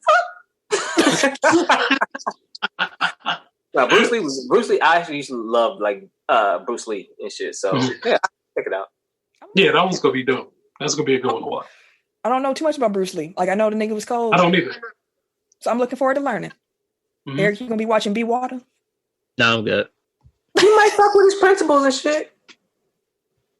I mean, God. I got better stuff to do on Sunday night. I mean, you ain't got to watch it on the Sunday night. You can watch it whenever you want. Speaking of drowning. Oh, shit. We got another one, don't we? We got 2 more songs, man. And also, you have Long Gone Summer, though. That's the story of the 1998 home run chase between Mark McGwire and Sammy Sosa. That's on June 14th. That's going to be awesome. That's going to be lit. I'm going to say that's also my 5-year wedding anniversary. Shout out to the mayor. Shout out. 5 years, man. Married, man. I'm going to hit y'all with the Sosa on that day. Fam, just pull up to the patio. Put a mask on. You can be on the patio. We can be inside, fam. Hey, I'll stand out in the middle of y'all parking lot, call you, and be like, hey. Bro, Sammy Sosa went from my color to Camille color, B. He lighter than Camille now. He like the color of Camille Walls. It's gonna be weird seeing him in the documentary though, because he's gonna be talking about stuff, and it's like, bro, what happened? He looked like Dave Chappelle when he played like the white dad or the white TV anchor. Jasmine. Yeah, fam. Yeah, fam. Yeah. Boy. Speaking of juicing, boy. Next documentaries. And I think I'm most looking forward to the home run chase one. Like I remember that summer. Like I've never been a big baseball person, but I was watching baseball for that home. It was lit. It was out of fucking nowhere. The motherfuckers was hitting 4 or 5 home runs in a game. Like what the fuck?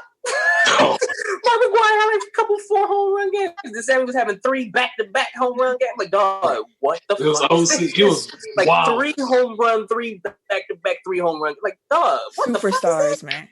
Like, it was wild. Man, I don't even care about the steroids, fam. I enjoyed the home runs. Like they use the whole bottle every game, bro. No.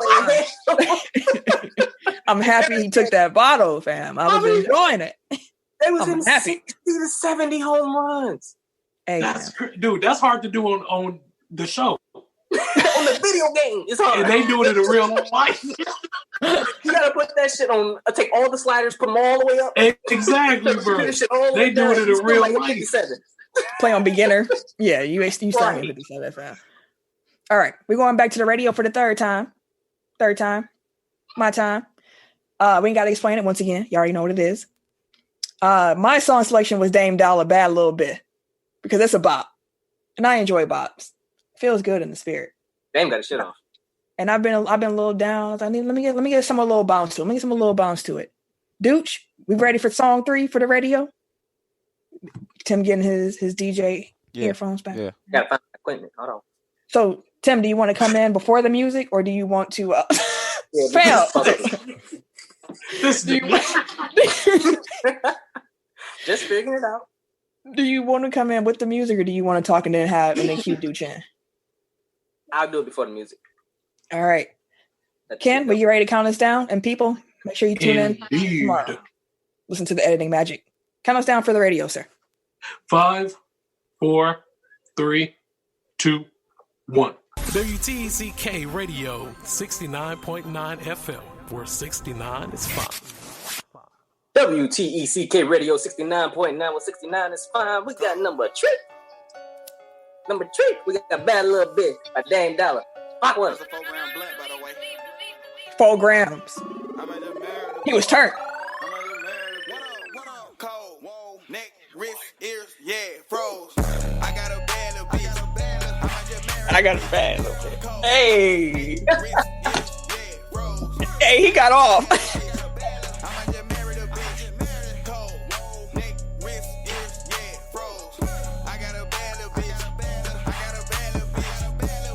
Ashley filmed me. Shout out Ashley.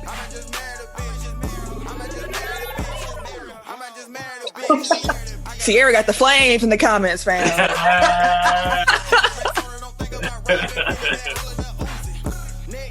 Hey, Dame was getting his shit. We had a couple of Dame pictures. We was like, dog, this is dope. He was getting shit up.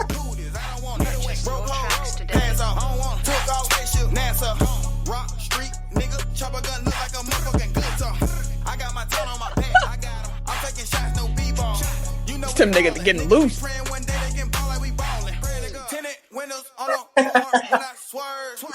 That's the cool dad dances now. Look at that. Yeah, dances this week. Cold, whoa, neck, wrist, ears, yeah, froze. I got a bad bitch. Look at that. Hey, I got some more flames in the comments. Sorry, we're gonna keep talking now. This shit was nice. Yeah, Dame, that's a vibe, man. That's a vibe. You can keep that playing. We're just gonna talk over. Yeah, we're gonna talk over that Dame. NFL owners approved new measures on Tuesday aimed at improving diversity in coach and front office hiring, but they stopped short of approving a resolution that would have rewarded minority hiring with draft compensation. So there were people saying like, oh, well, what they were proposing was that teams would have improved third-round draft picks by 6 to 10 spots if they hired a minority candidate for a vacant GM or head coaching opening, as well as other compensation for hiring minority candidates for positions such as quarterback. Yeah, they that didn't go. They didn't have enough votes to get that one through. Of course they didn't. It's a wild rule. It's a very wild rule. I was like, for y'all even bring that up and propose that shows there's a problem. Exactly. I mean, right. Like immediately. But I seen that like if you have to bribe people to not be racist, like you have a large problem. Yes, absolutely. And it's a third round pick. You know that it's a problem when you're trying to enhance a third round pick 6 to 10 spots. That's ridiculous, bro. Like there's a problem. Well, what year are we in? It's 2020, right? Fix it. Yeah, it's 2020. Yeah, that's where we're at. That's what they're doing. But see, it's never going to change until we get more minority ownership, though. What minority ownership? No, I'm just saying, like, if it was more black owners, because everything started at the head, then it'll trickle down. So it's not enough black owners. Yeah, we gotta get one. Probably ain't never gonna be. We gotta get one in there. Yeah. It's not. It's about I thought this is the type of shit. I thought this is the type of shit that Jay-Z got on the inside for. Thought he's supposed to help out with all this. Well, I hope that wasn't his idea, because that's a terrible idea. I hope that wasn't his idea. I hope some of the other stuff that they actually proposed was Jay-Z's idea. I hope this ain't, my nigga, because he was like, I can't. You know what I'm saying? Tell you what, give them a better draft pick if they hire somebody black. Hey Jay, we like that. No. Hey, don't put that out there on my man's name like that. Don't you do that? No. I mean, that's the NFL's black friend right now. So hey, fam. Give him credit for the good ideas, fam, too. Dang. All right. But this is what they actually did approve. Teams will now be required to interview at least 2 candidates from outside the organization for any vacant head coach job, and at least 1 minority candidate from outside the organization for any vacant offensive, defensive, or special teams coordinator job. Previously, the Rooney Rule required teams to interview only 1 minority candidate for head coach and none for coordinator. I didn't know. I was like, oh, okay, just head coach, huh? NFL changed its anti-tampering policy to relax the rules that have allowed teams to deny assistant coaches and executives the opportunity to interview for jobs with other organizations. So they're no longer limiting upward mobility, which I feel like you probably shouldn't be doing that anyways. They also expanded the Rooney Rule to apply to a number of executive positions, such as front office positions, and they're required to interview minorities and or female applicants for said positions. Last but not least, each of the 32 NFL teams will have to establish a minority coaching fellowship program. The coaching fellowships are to be full-time positions for 1 or 2 years in length. The hope with that is that if we can get more minority coaches into this pipeline, get them some more experience, that we can have a more vibrant minority head coaching field to pick from. Because they don't have experience already. Because they ain't getting no jobs, my nigga. That's why. You can't have no experience without no job. That's the problem. Look how many coaches. Huh? I said there are some black college head coaches. Barely. Like they have the same issue there too. Yeah. At least in Division 1, whatever bowl subdivision or whatever they call it. But look at how many coaches in the NFL now are sons, grandsons, brothers, cousins, whatever of former coaches. Like they get them into like those entry level positions and they work their way up. So like establishing this fellowship gives them an opportunity to get compete. Minorities into those positions on the lowest levels, hopefully with upward mobility from there. Because what you know is who you know. Yep. So let's get in these doors. So they're making some changes. Like y'all said, so the 3 of us, me, Tim, and Ken, when we saw the news, we all thought of Eric right away. And like, I think Tim dropped it in the group chat, like, Eric thought of you. And I was like, man, I did too. Like, man, they struggling, fam. They trying, but they really struggling. Yeah, that's an issue. That's an issue. Of those though, I'm most excited about the coaching fellowship program. I think that's that's something that, it's a start. Some legs to it. Yeah, that has to start. Like it has some legs to it. Like everything like that's cool. And not upper or so that's actually sorry. Yeah, I'll say that and not limiting them from interviewing from other jobs while they're employed somewhere else. Yeah.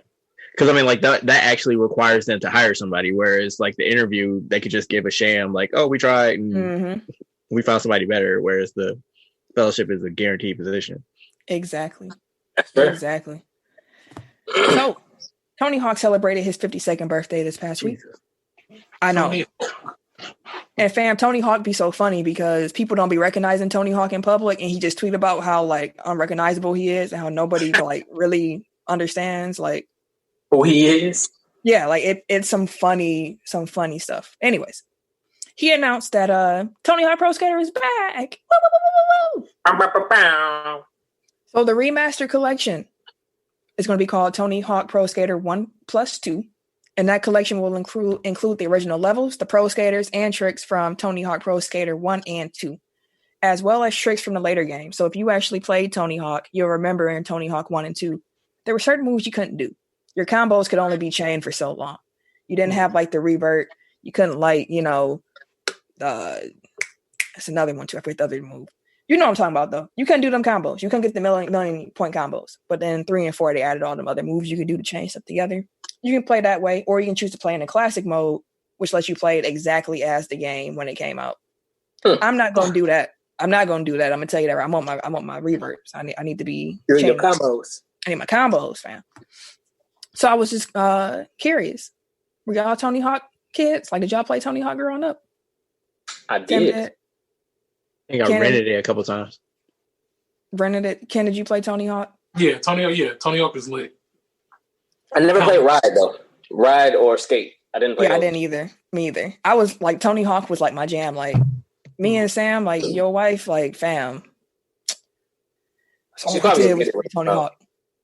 they had the collector's edition with $100 and you got like an actual skateboard with it. Oh, for real? Yeah, that sold out quick. The skateboard was cold too. The skateboard was cold. It would look nice on the wall. Yeah, I'm really excited. They got some of the old players coming back, and they actually aged the old players, so they look old. Bucky Lasik, was that his name? Mm-hmm. Bucky. Bucky is coming back. You got Tony Hawk coming. I'll tell you the skaters. You got Tony Hawk, Bucky Lasik, Steve Calabero, Jeff Rowley, Andrew Reynolds, Elisa Steamer, Chad Muska. That was my guy right there. I was always with Chad Muska with the boombox. Eric Costin, Rodney Mullen, Rune Clifford, Kareem Campbell, Jamie Thomas, and Bob Burnquist. So they got a lot of old. Wait, let me guess. Kareem Campbell's black, ain't he? Yeah. He is. One of the games he had a do-rag on, fam. He was for the culture. And they also confirmed that only 5 songs from the original soundtracks aren't coming back, but everything else is going to be in there. And that's one of the memorable parts of the Tony Hawk series is that soundtrack. So in case you were curious of what songs you won't hear Psycho Vision. You won't hear Committed by Unsane. You won't hear Bring the Noise by Public Enemy and Anthrax. That's a better. That was a great one. You won't hear B-Boy Document 99, another one that one kills me. That was my jam. And then you won't hear Out With the Old by Alley Life. So Superman's in there though. They probably replace it with fire tracks though. You know, they gonna have some heat if that's your genre. But like, yeah, Tony Hawk was big. I'm happy it's coming back in its original form. I've been wanting it. And also, I'm saying this right now. I give y'all my PSN every single week. I'm putting my stuff in. When Tony Hawk come out, if you want that smoke online, come find me, because I'm gonna be. I'm finally coming for y'all. We've been talking about this for years. I'm coming for everybody on Tony Hawk, fam. Coming for everybody. Max said that Bob was the only one who mattered. No, fam. Don't do my boy Chad Muska like that. Bucky Lasik was my favorite outside of like Tony, but I used to play with Bucky Lasik all the time. I don't know about the hidden characters. The mayor just asked Officer Dick gonna be in it. I'm not sure, fam. I'm not, and they're not taking. Oh, Ken laughing, but he's muted, so it's not gonna hit. Yeah, I saw that pop up. I'm like, what the fuck is what game was y'all playing? Because I don't remember Office Dick. Officer Dick was definitely in the game, fam. No, I mean, because Nova just wrote Office Dick. I'm like, oh.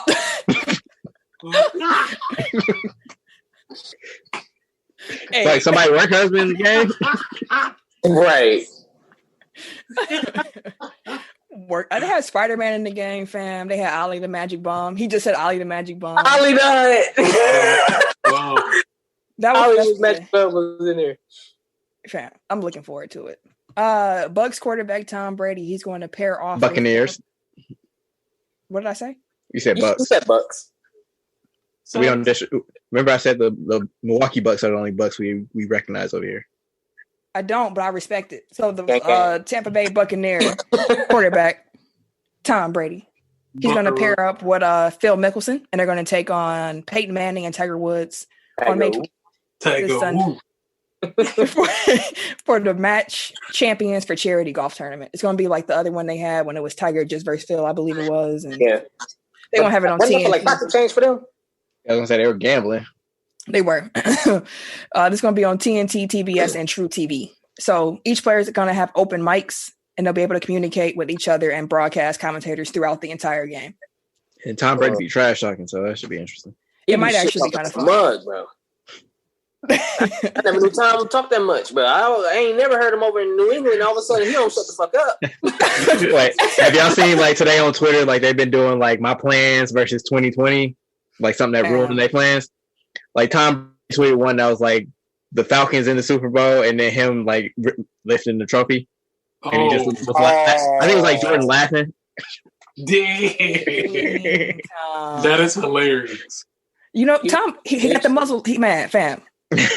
Belichick ain't there no more to say stop talking to people. Let him off the leash. Took the leash off of him. Tom don't even know how to act. He'll be arrested too soon. Should have been arrested in the other motherfucking house. Should have been arrested. That was gonna happen, my nigga. Should have been happened. Hey. All right, we're gonna go to our fourth radio song. Last but not least, this is Ken's selection. Now, Ken, he chose Get Off by Zoe. Get Off. Another one of my personal favorites. More of this coming up. So DJ, give it to me. Would you get your gear together? Dooch, ready for song number 4? Yep, I'm ready. Let's hear. They're gonna verse God like Jesus. Okay. Do you want the music to start as you talk, or do you want to cue in when you want the music to start? Before. I'll talk before. Last time I'm gonna say this, because last time we're doing a radio song, make sure I listen tomorrow. Here to edit and magic. It's gonna sound good. All right. Can count us down so that Tim can go live on air, please? Indeed. 5, 4, 3, 2, 1. WTECK Radio 69.9 FM, where 69 is fine. WTECK Radio 69.9 where 69 is fine. It's your DJ, Mr. Give It To Me. We got Zoe. Mine's open. Zoe. Get off me. Get off. It ain't get off me. Get out. It ain't get off me, fam. You might do a whole different song. CEO, get off, get off. Hey, whoa, yeah, hey, whoa, let me get off, get off. Hey, diamonds on my neck and wrist, they get off. Hey, I can't. They start doing the ugly dancing. Right, start doing the, they got a new challenge called the Hype Challenge. Yeah, hey, whoa, let me get off, get off. Hey, diamonds on my neck and wrist, they get off.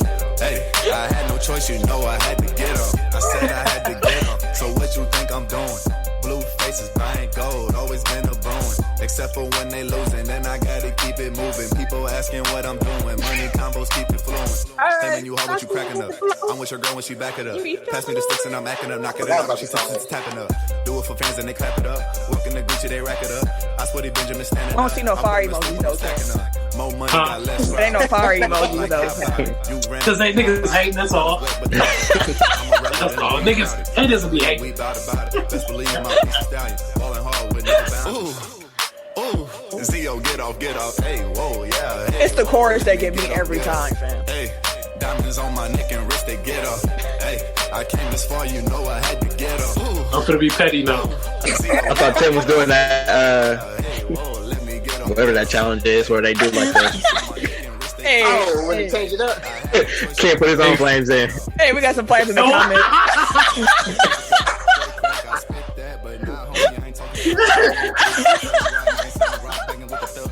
Y'all get some damn flames.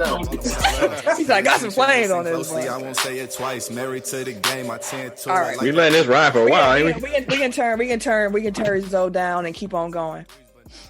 So it was noted back in August last year that Taker was probably now considered an essential WWE lifer because he had got a big contract. At that time, we did not know what that meant. What the number you're talking about? CEO, get off. Hey, sorry. We found out he actually signed a 15-year deal after Vince reacted very angrily to Taker taking non-WWE dates. 15 years at Taker's age. Oh, we call that leverage. He put a contract in front of Taker that Taker could not refuse. Would y'all sign a 15-year contract ever in life? Or does age matter? Like Taker taking it at this age, like he's now employed until he's 70. That's crazy. I mean, it depends on what the contract is. Like, does he have any type, like, I don't know. It would depend on the stipulation. So if it's like something where I can kind of come and go as I please, but like I just can't work for somebody else, sure. Like if I have like job security for the next 15 years and I'm 55 years old or whatever it is, like. But you know Vince, he gonna parade him out there at some point. He gonna put him in front of cameras. He gonna put him in front of the media. He gonna have him do some. When Taker comes back, I mean, when the man is 65, he can't really wrestle. Like he's struggling. Oh, it's Flair. Okay, we ain't talking about Ric Flair. Should have stopped wrestling. That's the problem. Ric Flair didn't have job security, so he had to keep wrestling because that was the only way he could make money. I was just saying he ain't afraid to throw these old cats out. Fabulous Moolah was still out getting out there taking. Mae Young was taking chair shot. Guitar shot to the head. Okay, Taker was born in 65. He's 55 now. Take your ass out. And we've seen how he's wrestling now. Unless he's doing matches like where he don't really have to wrestle, he can just come in and like what he did at WrestleMania. Yeah, what he did at WrestleMania, yeah. But like a full blown like having a wrestling match, no, bro. Like he done with that. He can't do that no more. Yeah, he got to be American Badass. Just come out here and just hit, hit a few niggas in the face, and do a big boot choke slam and get up out of there. I like how he wasn't supposed to exist, and he just brought him back out the blue because he could. We needed him, fam. He was supposed to be redacted. American Badass was redacted for I don't know how long. Hey, Taker got this contract now, fam. He got his contract now. He can do. He said, "Hey, you better remember this time." Y'all let me dust off this motorcycle real quick. Let me cue up my music to remind you. Ass bandana. I thought Taker was so cool when he was the the biker Taker. Keep rolling. Yeah. And another song that came out for that one too, though. Because he also had the WrestleMania song, My Way. I forgot what song. Yeah, but I fucked with American Badass Taker. I really did. Yeah. So yeah, we're gonna see Taker for the next 15 years, y'all. Woo, woo, woo. Hate to see it. I hate this. Next season will be Spalding's 37th and final season in that role for the NBA. Wilson is going to begin manufacturing the game balls for the NBA again, starting with the 2021-22 season. Wilson was actually the NBA's original manufacturer. And they're also going to be providing balls for the WNBA, the G, and when it begins, the Basketball Africa League. I was wondering how many times I'll be able to say ball before y'all started getting immature. I mean, providing balls for WNBA, that kind of writes itself. Anywho. Yeah, we're just going to roll. Roll. I'm not touching that one. You ain't going to get me canceled in this motherfucker. He said, not on live. Not when I can't edit it out, fam. Nah. The NFL, Saturday was a bad day for NFL players. There were 4 different players that were taken into police custody in a span of less than 24 hours from early Saturday morning to Saturday evening. I am just going to quickly run through what they did and we can move forward. First player arrested was Washington wide receiver Cody Lattimore. He had an incident that started with a shots fired call shortly after midnight. He was booked on charges of assault in the second degree, menacing, illegal discharge of a firearm, prohibited use of a weapon, and reckless endangerment. Wildin'. A witness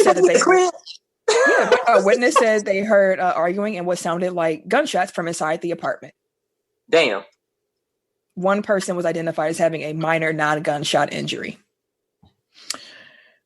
On the next day, I was about to do a Ron Burgundy thing because the text in the document says something that's not supposed to be what it say. It say during the day on Satan. Or Satin. Mine says Saturday. Satin. Dog, that's almost as bad as Brazil. I'm trash, bro. On Saturday, 2 NFL players, Seahawks cornerback Quentin Dunbar and Giants cornerback DeAndre Baker, both turned themselves in. Arrest warrants were issued for the players on Thursday after Baker was accused of using a semi-automatic firearm to rob multiple people with Dunbar's help of more than $11,000 in cash plus watches and other valuables worth more than $60,000. Damn, that was on a spree.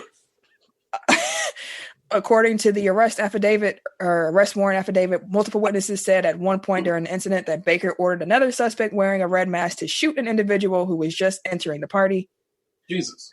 The affidavit also includes conflicting accounts from witnesses as to whether Dunbar was armed, with some saying they didn't see a gun in his possession. The attorneys for both players say they have affidavits clearing both of their respective clients. So they don't know that battle. Hey, people already said they don't know if it was a gun. Hey, I don't know how. Yes. I ain't gonna be working on it. And then last but not least, Saturday evening, Bills defensive lineman Ed Oliver, he was arrested on charges of DWI and unlawful possession of a weapon. It was too much idle time. Dude, I was going to tweet, like I was telling y'all, I was going to tweet out, like, I'm proud of the NFL. I ain't heard none of these players getting in trouble and shit. And then it was all on Saturday, too. I'm like, what the fuck, bro? So much for that. So much for that. Like, dang, dog. I was hoping y'all could stay out of trouble this offseason. I really was. Yeah, well, they tried. They didn't. They tried. One stayed in the house. Yep. I don't know what was wrong with them. Well, how y'all parties? Wait, why are you at a party, bro? Why are y'all having a party, bro? It was Florida. And then you turn around and get robbed at your party. Hey, they was robbed. Was like, you know what? We probably shouldn't have had this shit in the first place. You know, Florida don't give a damn about nothing. That's some wild stuff, bro. But I was saying, like, too much idle time. Like, we've seen it time and time again when you take football away from football players, like, they find some way to get their aggression out. Yeah. Yeah, fam. So, moving on. NFL, the Rams. You know Eric Dickerson, one of the greatest running backs of all time, Rams legend.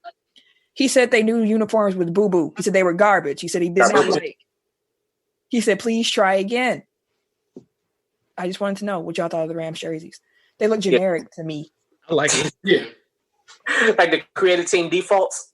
Yeah, like they're not bad. They're not good. They don't they're bland. They're just there. To me. It's just the Eric, color. You said you like them? You like the simplistic nature? Like I think that they're clean. I think that the helmet is a nice updated modern look, like on their classic. Like it's a twist, but it's not too radically different. Like I don't know. It looks good to me. Like the gradient numbers, I could take or leave, but other than that, like it's a nice hue of blue. A nice hue of blue. Like how they changed the blue up a little bit. Yeah, like it looks better than like their St. Louis look. So I agree. I do like this colorway better than the old St. Louis one for sure. Hey, I'm a fan of blue and gold. I mean, hey, you can be a fan of what you want to be a fan for. You know what I'm saying? I just don't like. You know what I'm saying? Can one of y'all read what Eric Dickerson actually said though about them uniforms, quote for quote, not my quick notes. Oh, he said the helmet looks like two bananas, and that the change makes the team look soft. He also said that this is football. This ain't nothing to do with surfing. This ain't nothing to do with waves. This is football. This is a man sport. And to me, it just looks soft. It don't look like football. It don't look hard. I don't know if I agree with it don't look hard. Like it just looks like a uniform. It's just there, fam. Like what do you expect it to look like? They supposed to have guns or something? I mean, no, I think what he's trying to say, like he's saying that it doesn't instill any kind of like, oh man, them some dope uniforms, man. Like damn, it's just like, oh, they the Rams uniforms. Like, oh, okay, that's like Camille said, they cool. I like the color. they're there, fam. Like they're there. I don't know. I mean, they're a large improvement on the logo. Like the logo is still trash, but yeah, I think I would have. Very generic. You know what? I think I actually would have liked these uniforms better if they would have had the old helmet, like with the right colors, but just the old where the helmet or the horn is more defined. Yeah, I think I would have liked that a little bit more, but they just there, fam. I don't. They do look kind of Chargerish, and maybe it's just like the angle that I'm looking at. Now the Chargers nailed their. No. I mean, I'm saying like it just looks like it lightning bolts instead of. No, you made me think of it. Like their jerseys, they're just gorgeous. Like their uniform set, it's just beautiful. But yeah, the Rams are here. They're here, and now we are heading to our blow the whistle segment. All right, now that's enough out of you. You know what? Tee his ass up. Which one of y'all put this in the group chat? I did. Would you tell people about who we're blowing the whistle on and why? Sure. I guess we're all tag teaming this, boss. Yep. Yeah, so we're blowing the whistle this week on Jim Cornette. He's an old-timey wrestling personality, I guess. To put it mildly. His whole shtick is saying like off the wall shit, so I wasn't all that surprised that he would have a bad take, but he had a very, very bad take this weekend. He was commenting on Becky Lynch stepping away from WWE while she's pregnant. Like I give you a quote. Yeah, basically I'll just give you a quote. He said, you can't always be on top of the wrestling business in a $1 million a year spot or more, but you can always have a baby. What is she? Can she be 30? She's really 33. Well, she still got many more years before the fucking easy bake oven gets shut off. She can have all those problems like the distended stomach and stretch marks and hemorrhoids and hormone problems and mood swings and all these other joys of motherhood later when she ain't making $1 million a year. She got plenty of time left. What do you do if your wife came home and said, instead of making $1 million next year, I'm going to basically just be a raging bitch for the next 9 months and then give you more shit to worry about around the house? I hope that motherfucker ain't got kids or a wife. I was just gonna say that. Like he can't be married or have kids. You saying shit like that. Like that's ignorant as hell. That's wild. You don't know the situation. I said that you don't know the situation. What if they were super excited about having kids? Maybe they didn't plan it. We don't know the story. But how dare you come out and fix your lips to tell her what she should have did with her body, fam? Exactly. Like, as if wrestling is the most important thing in the world, as if she can't make more money at any other point later on in life. Like, I hate that that's part of like women's sport is like you get criticized for wanting to do something different, to have a family. Like, someone has to carry a child. Like, I mean, right, true. It has to be done at some point. So it's like, it's disheartening to see that, although he is a hot take person, he was talking crazy about Dana Brooke earlier in the week too.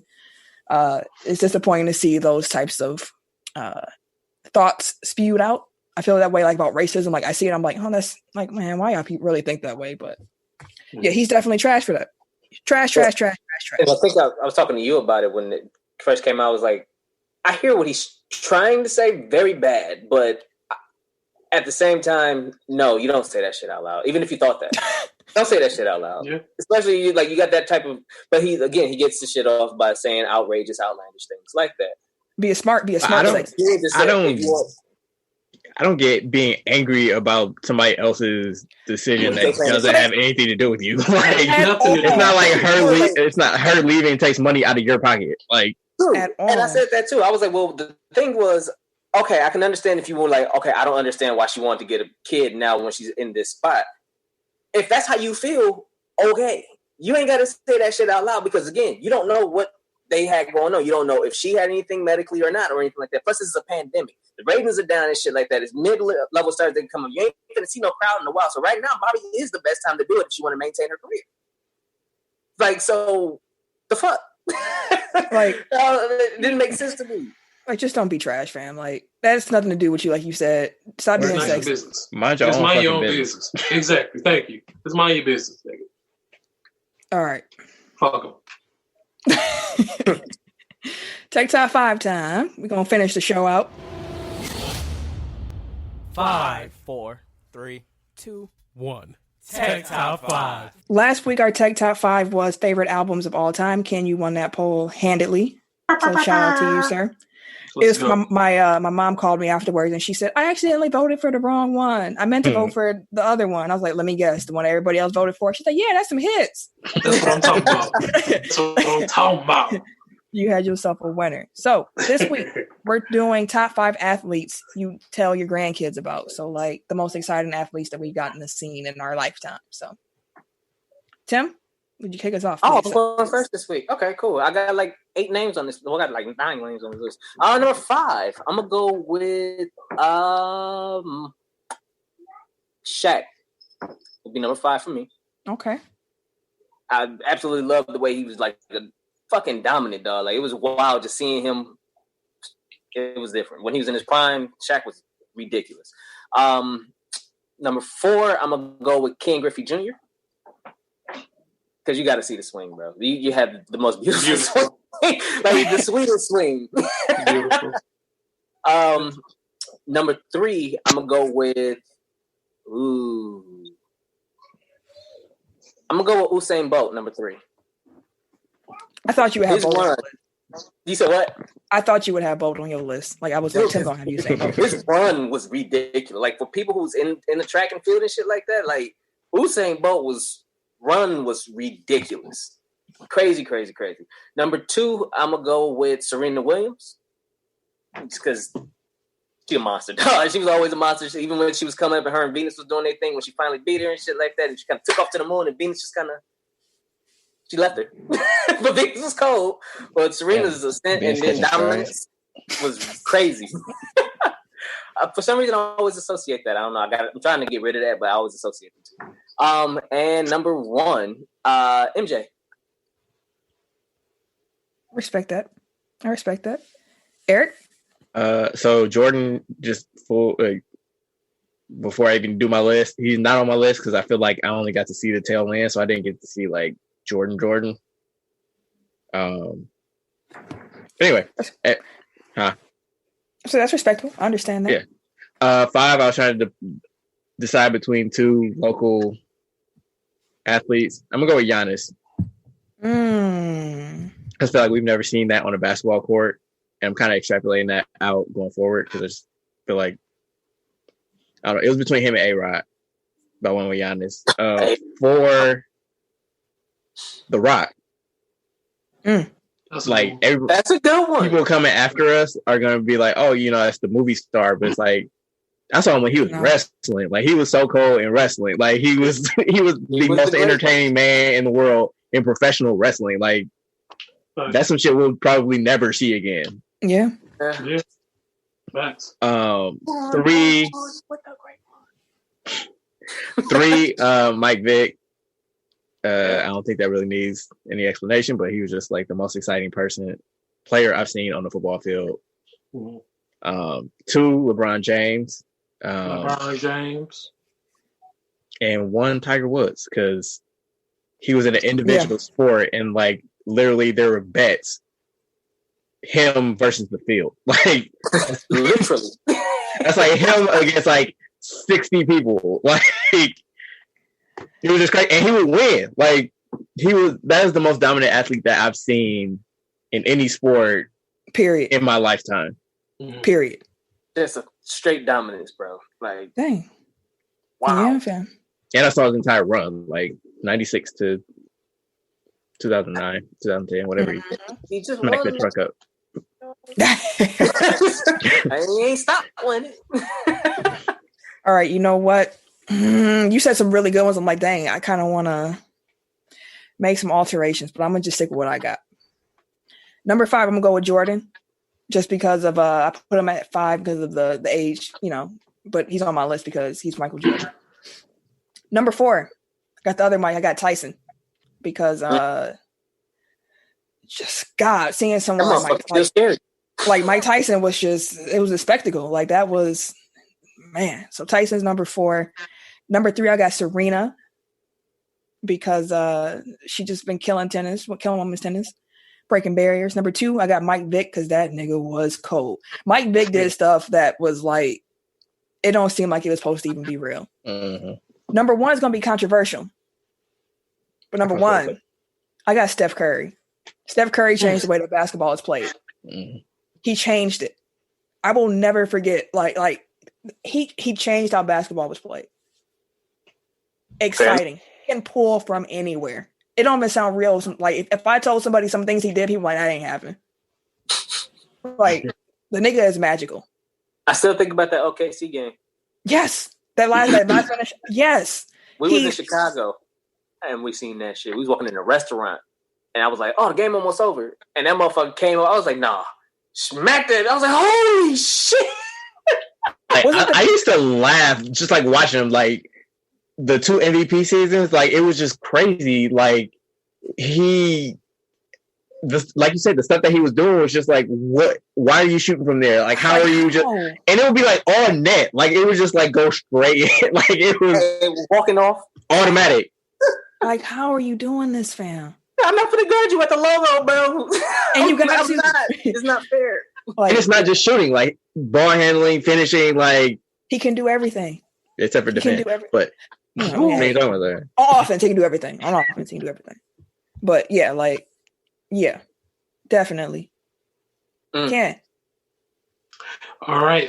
At number 5, I have Serena Williams. Number 4, Mike Vick. Number 3, Tim face, fam. Oh, why you said it like that? Tim be making some faces, boy. Man, fuck Tim. Number 4, Mike Vick. In a minute. Number 3, LeBron James. Number 2, Jordan. Number one, Kobe. I feel that. Fair enough. I feel that. I don't know why I was expecting anything different. Exactly. Hey, at least I put Jordan on the list. Shit.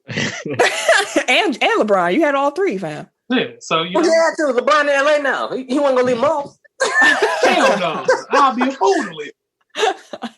You see, you don't fuck with AD though. I mean, I know AD, my nigga. He just ain't one top. He ain't top 5 most exciting, fam. Exactly.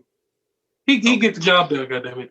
I mean, you shaded him earlier too. You ain't really acknowledged him earlier when I mentioned AD earlier. You ain't really saying nothing either. So, hey, AD for the help.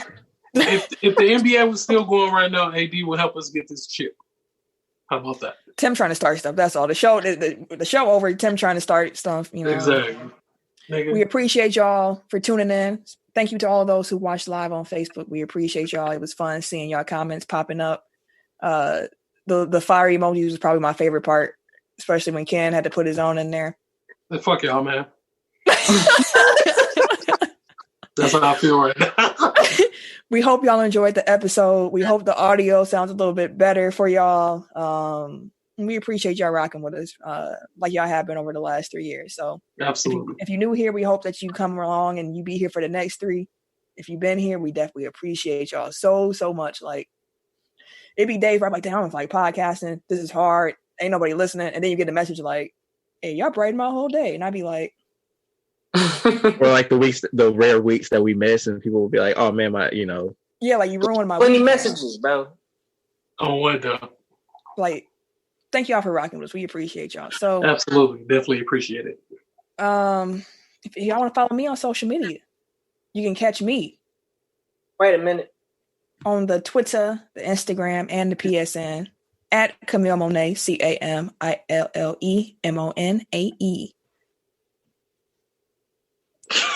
For real, fam? Oh, damn, dog. Huh, what? Your mama ain't because your mama said Jesus Christ. My bad. I'm tripping. I was zoned out. My bad. Because your mama said he forgot how he was just sitting here watching like, oh, this is so cool. Oh, what? Dog? I was like, oh, shit. I was entertained and shit. Like, I don't know where she's going with this. I have never heard this before, fam. Because your mama's fancy. Yeah, and if y'all do add me, like, send me a message. Don't just be random, fam. Like, let me know how you know me. Don't just send me stuff. They were like, hey, it's me. Who is me, motherfucker? I don't want to be teacher's pet, but shout out to Dooch for, like, hosting us for these 3 years, because we could not do this show without him. Fam. Yeah, shout out. He's a godfather. Shout out. Especially all the editing we be having you doing, Dooch. Yeah, shout out, brother. We appreciate you, fam. You keep us sounding good, man. Shout out to everyday media out here, man. To the everyday fam. Appreciate that. Black Jesus voice. Can they hear you? What? Wait, can they hear you too, or is that just us? They don't think we crazy? Nah, they can hear me. Oh, okay, cool. Okay, so they okay. They heard Black Jesus. Everyday media. Quiet Storm voice on. Right. I do with the Quiet Storm mix and shit. Anyway, follow me at Bucksburner on Twitter. That's all you get. Goddamn right. Everyday_gentleman on Instagram. KHarris216 on Twitter and Snapchat. And it's your boy, TIMKINZ, the number 3, aka Ash Ketchum, aka Mr. Give It To Me. I see y'all next week. Fail. I don't like it. Shout out to the white limo before we head out one more time. Shout out to Drake. Shout out to y'all for listening. We appreciate y'all. Y'all have a good night. This has been a presentation of the Break Media.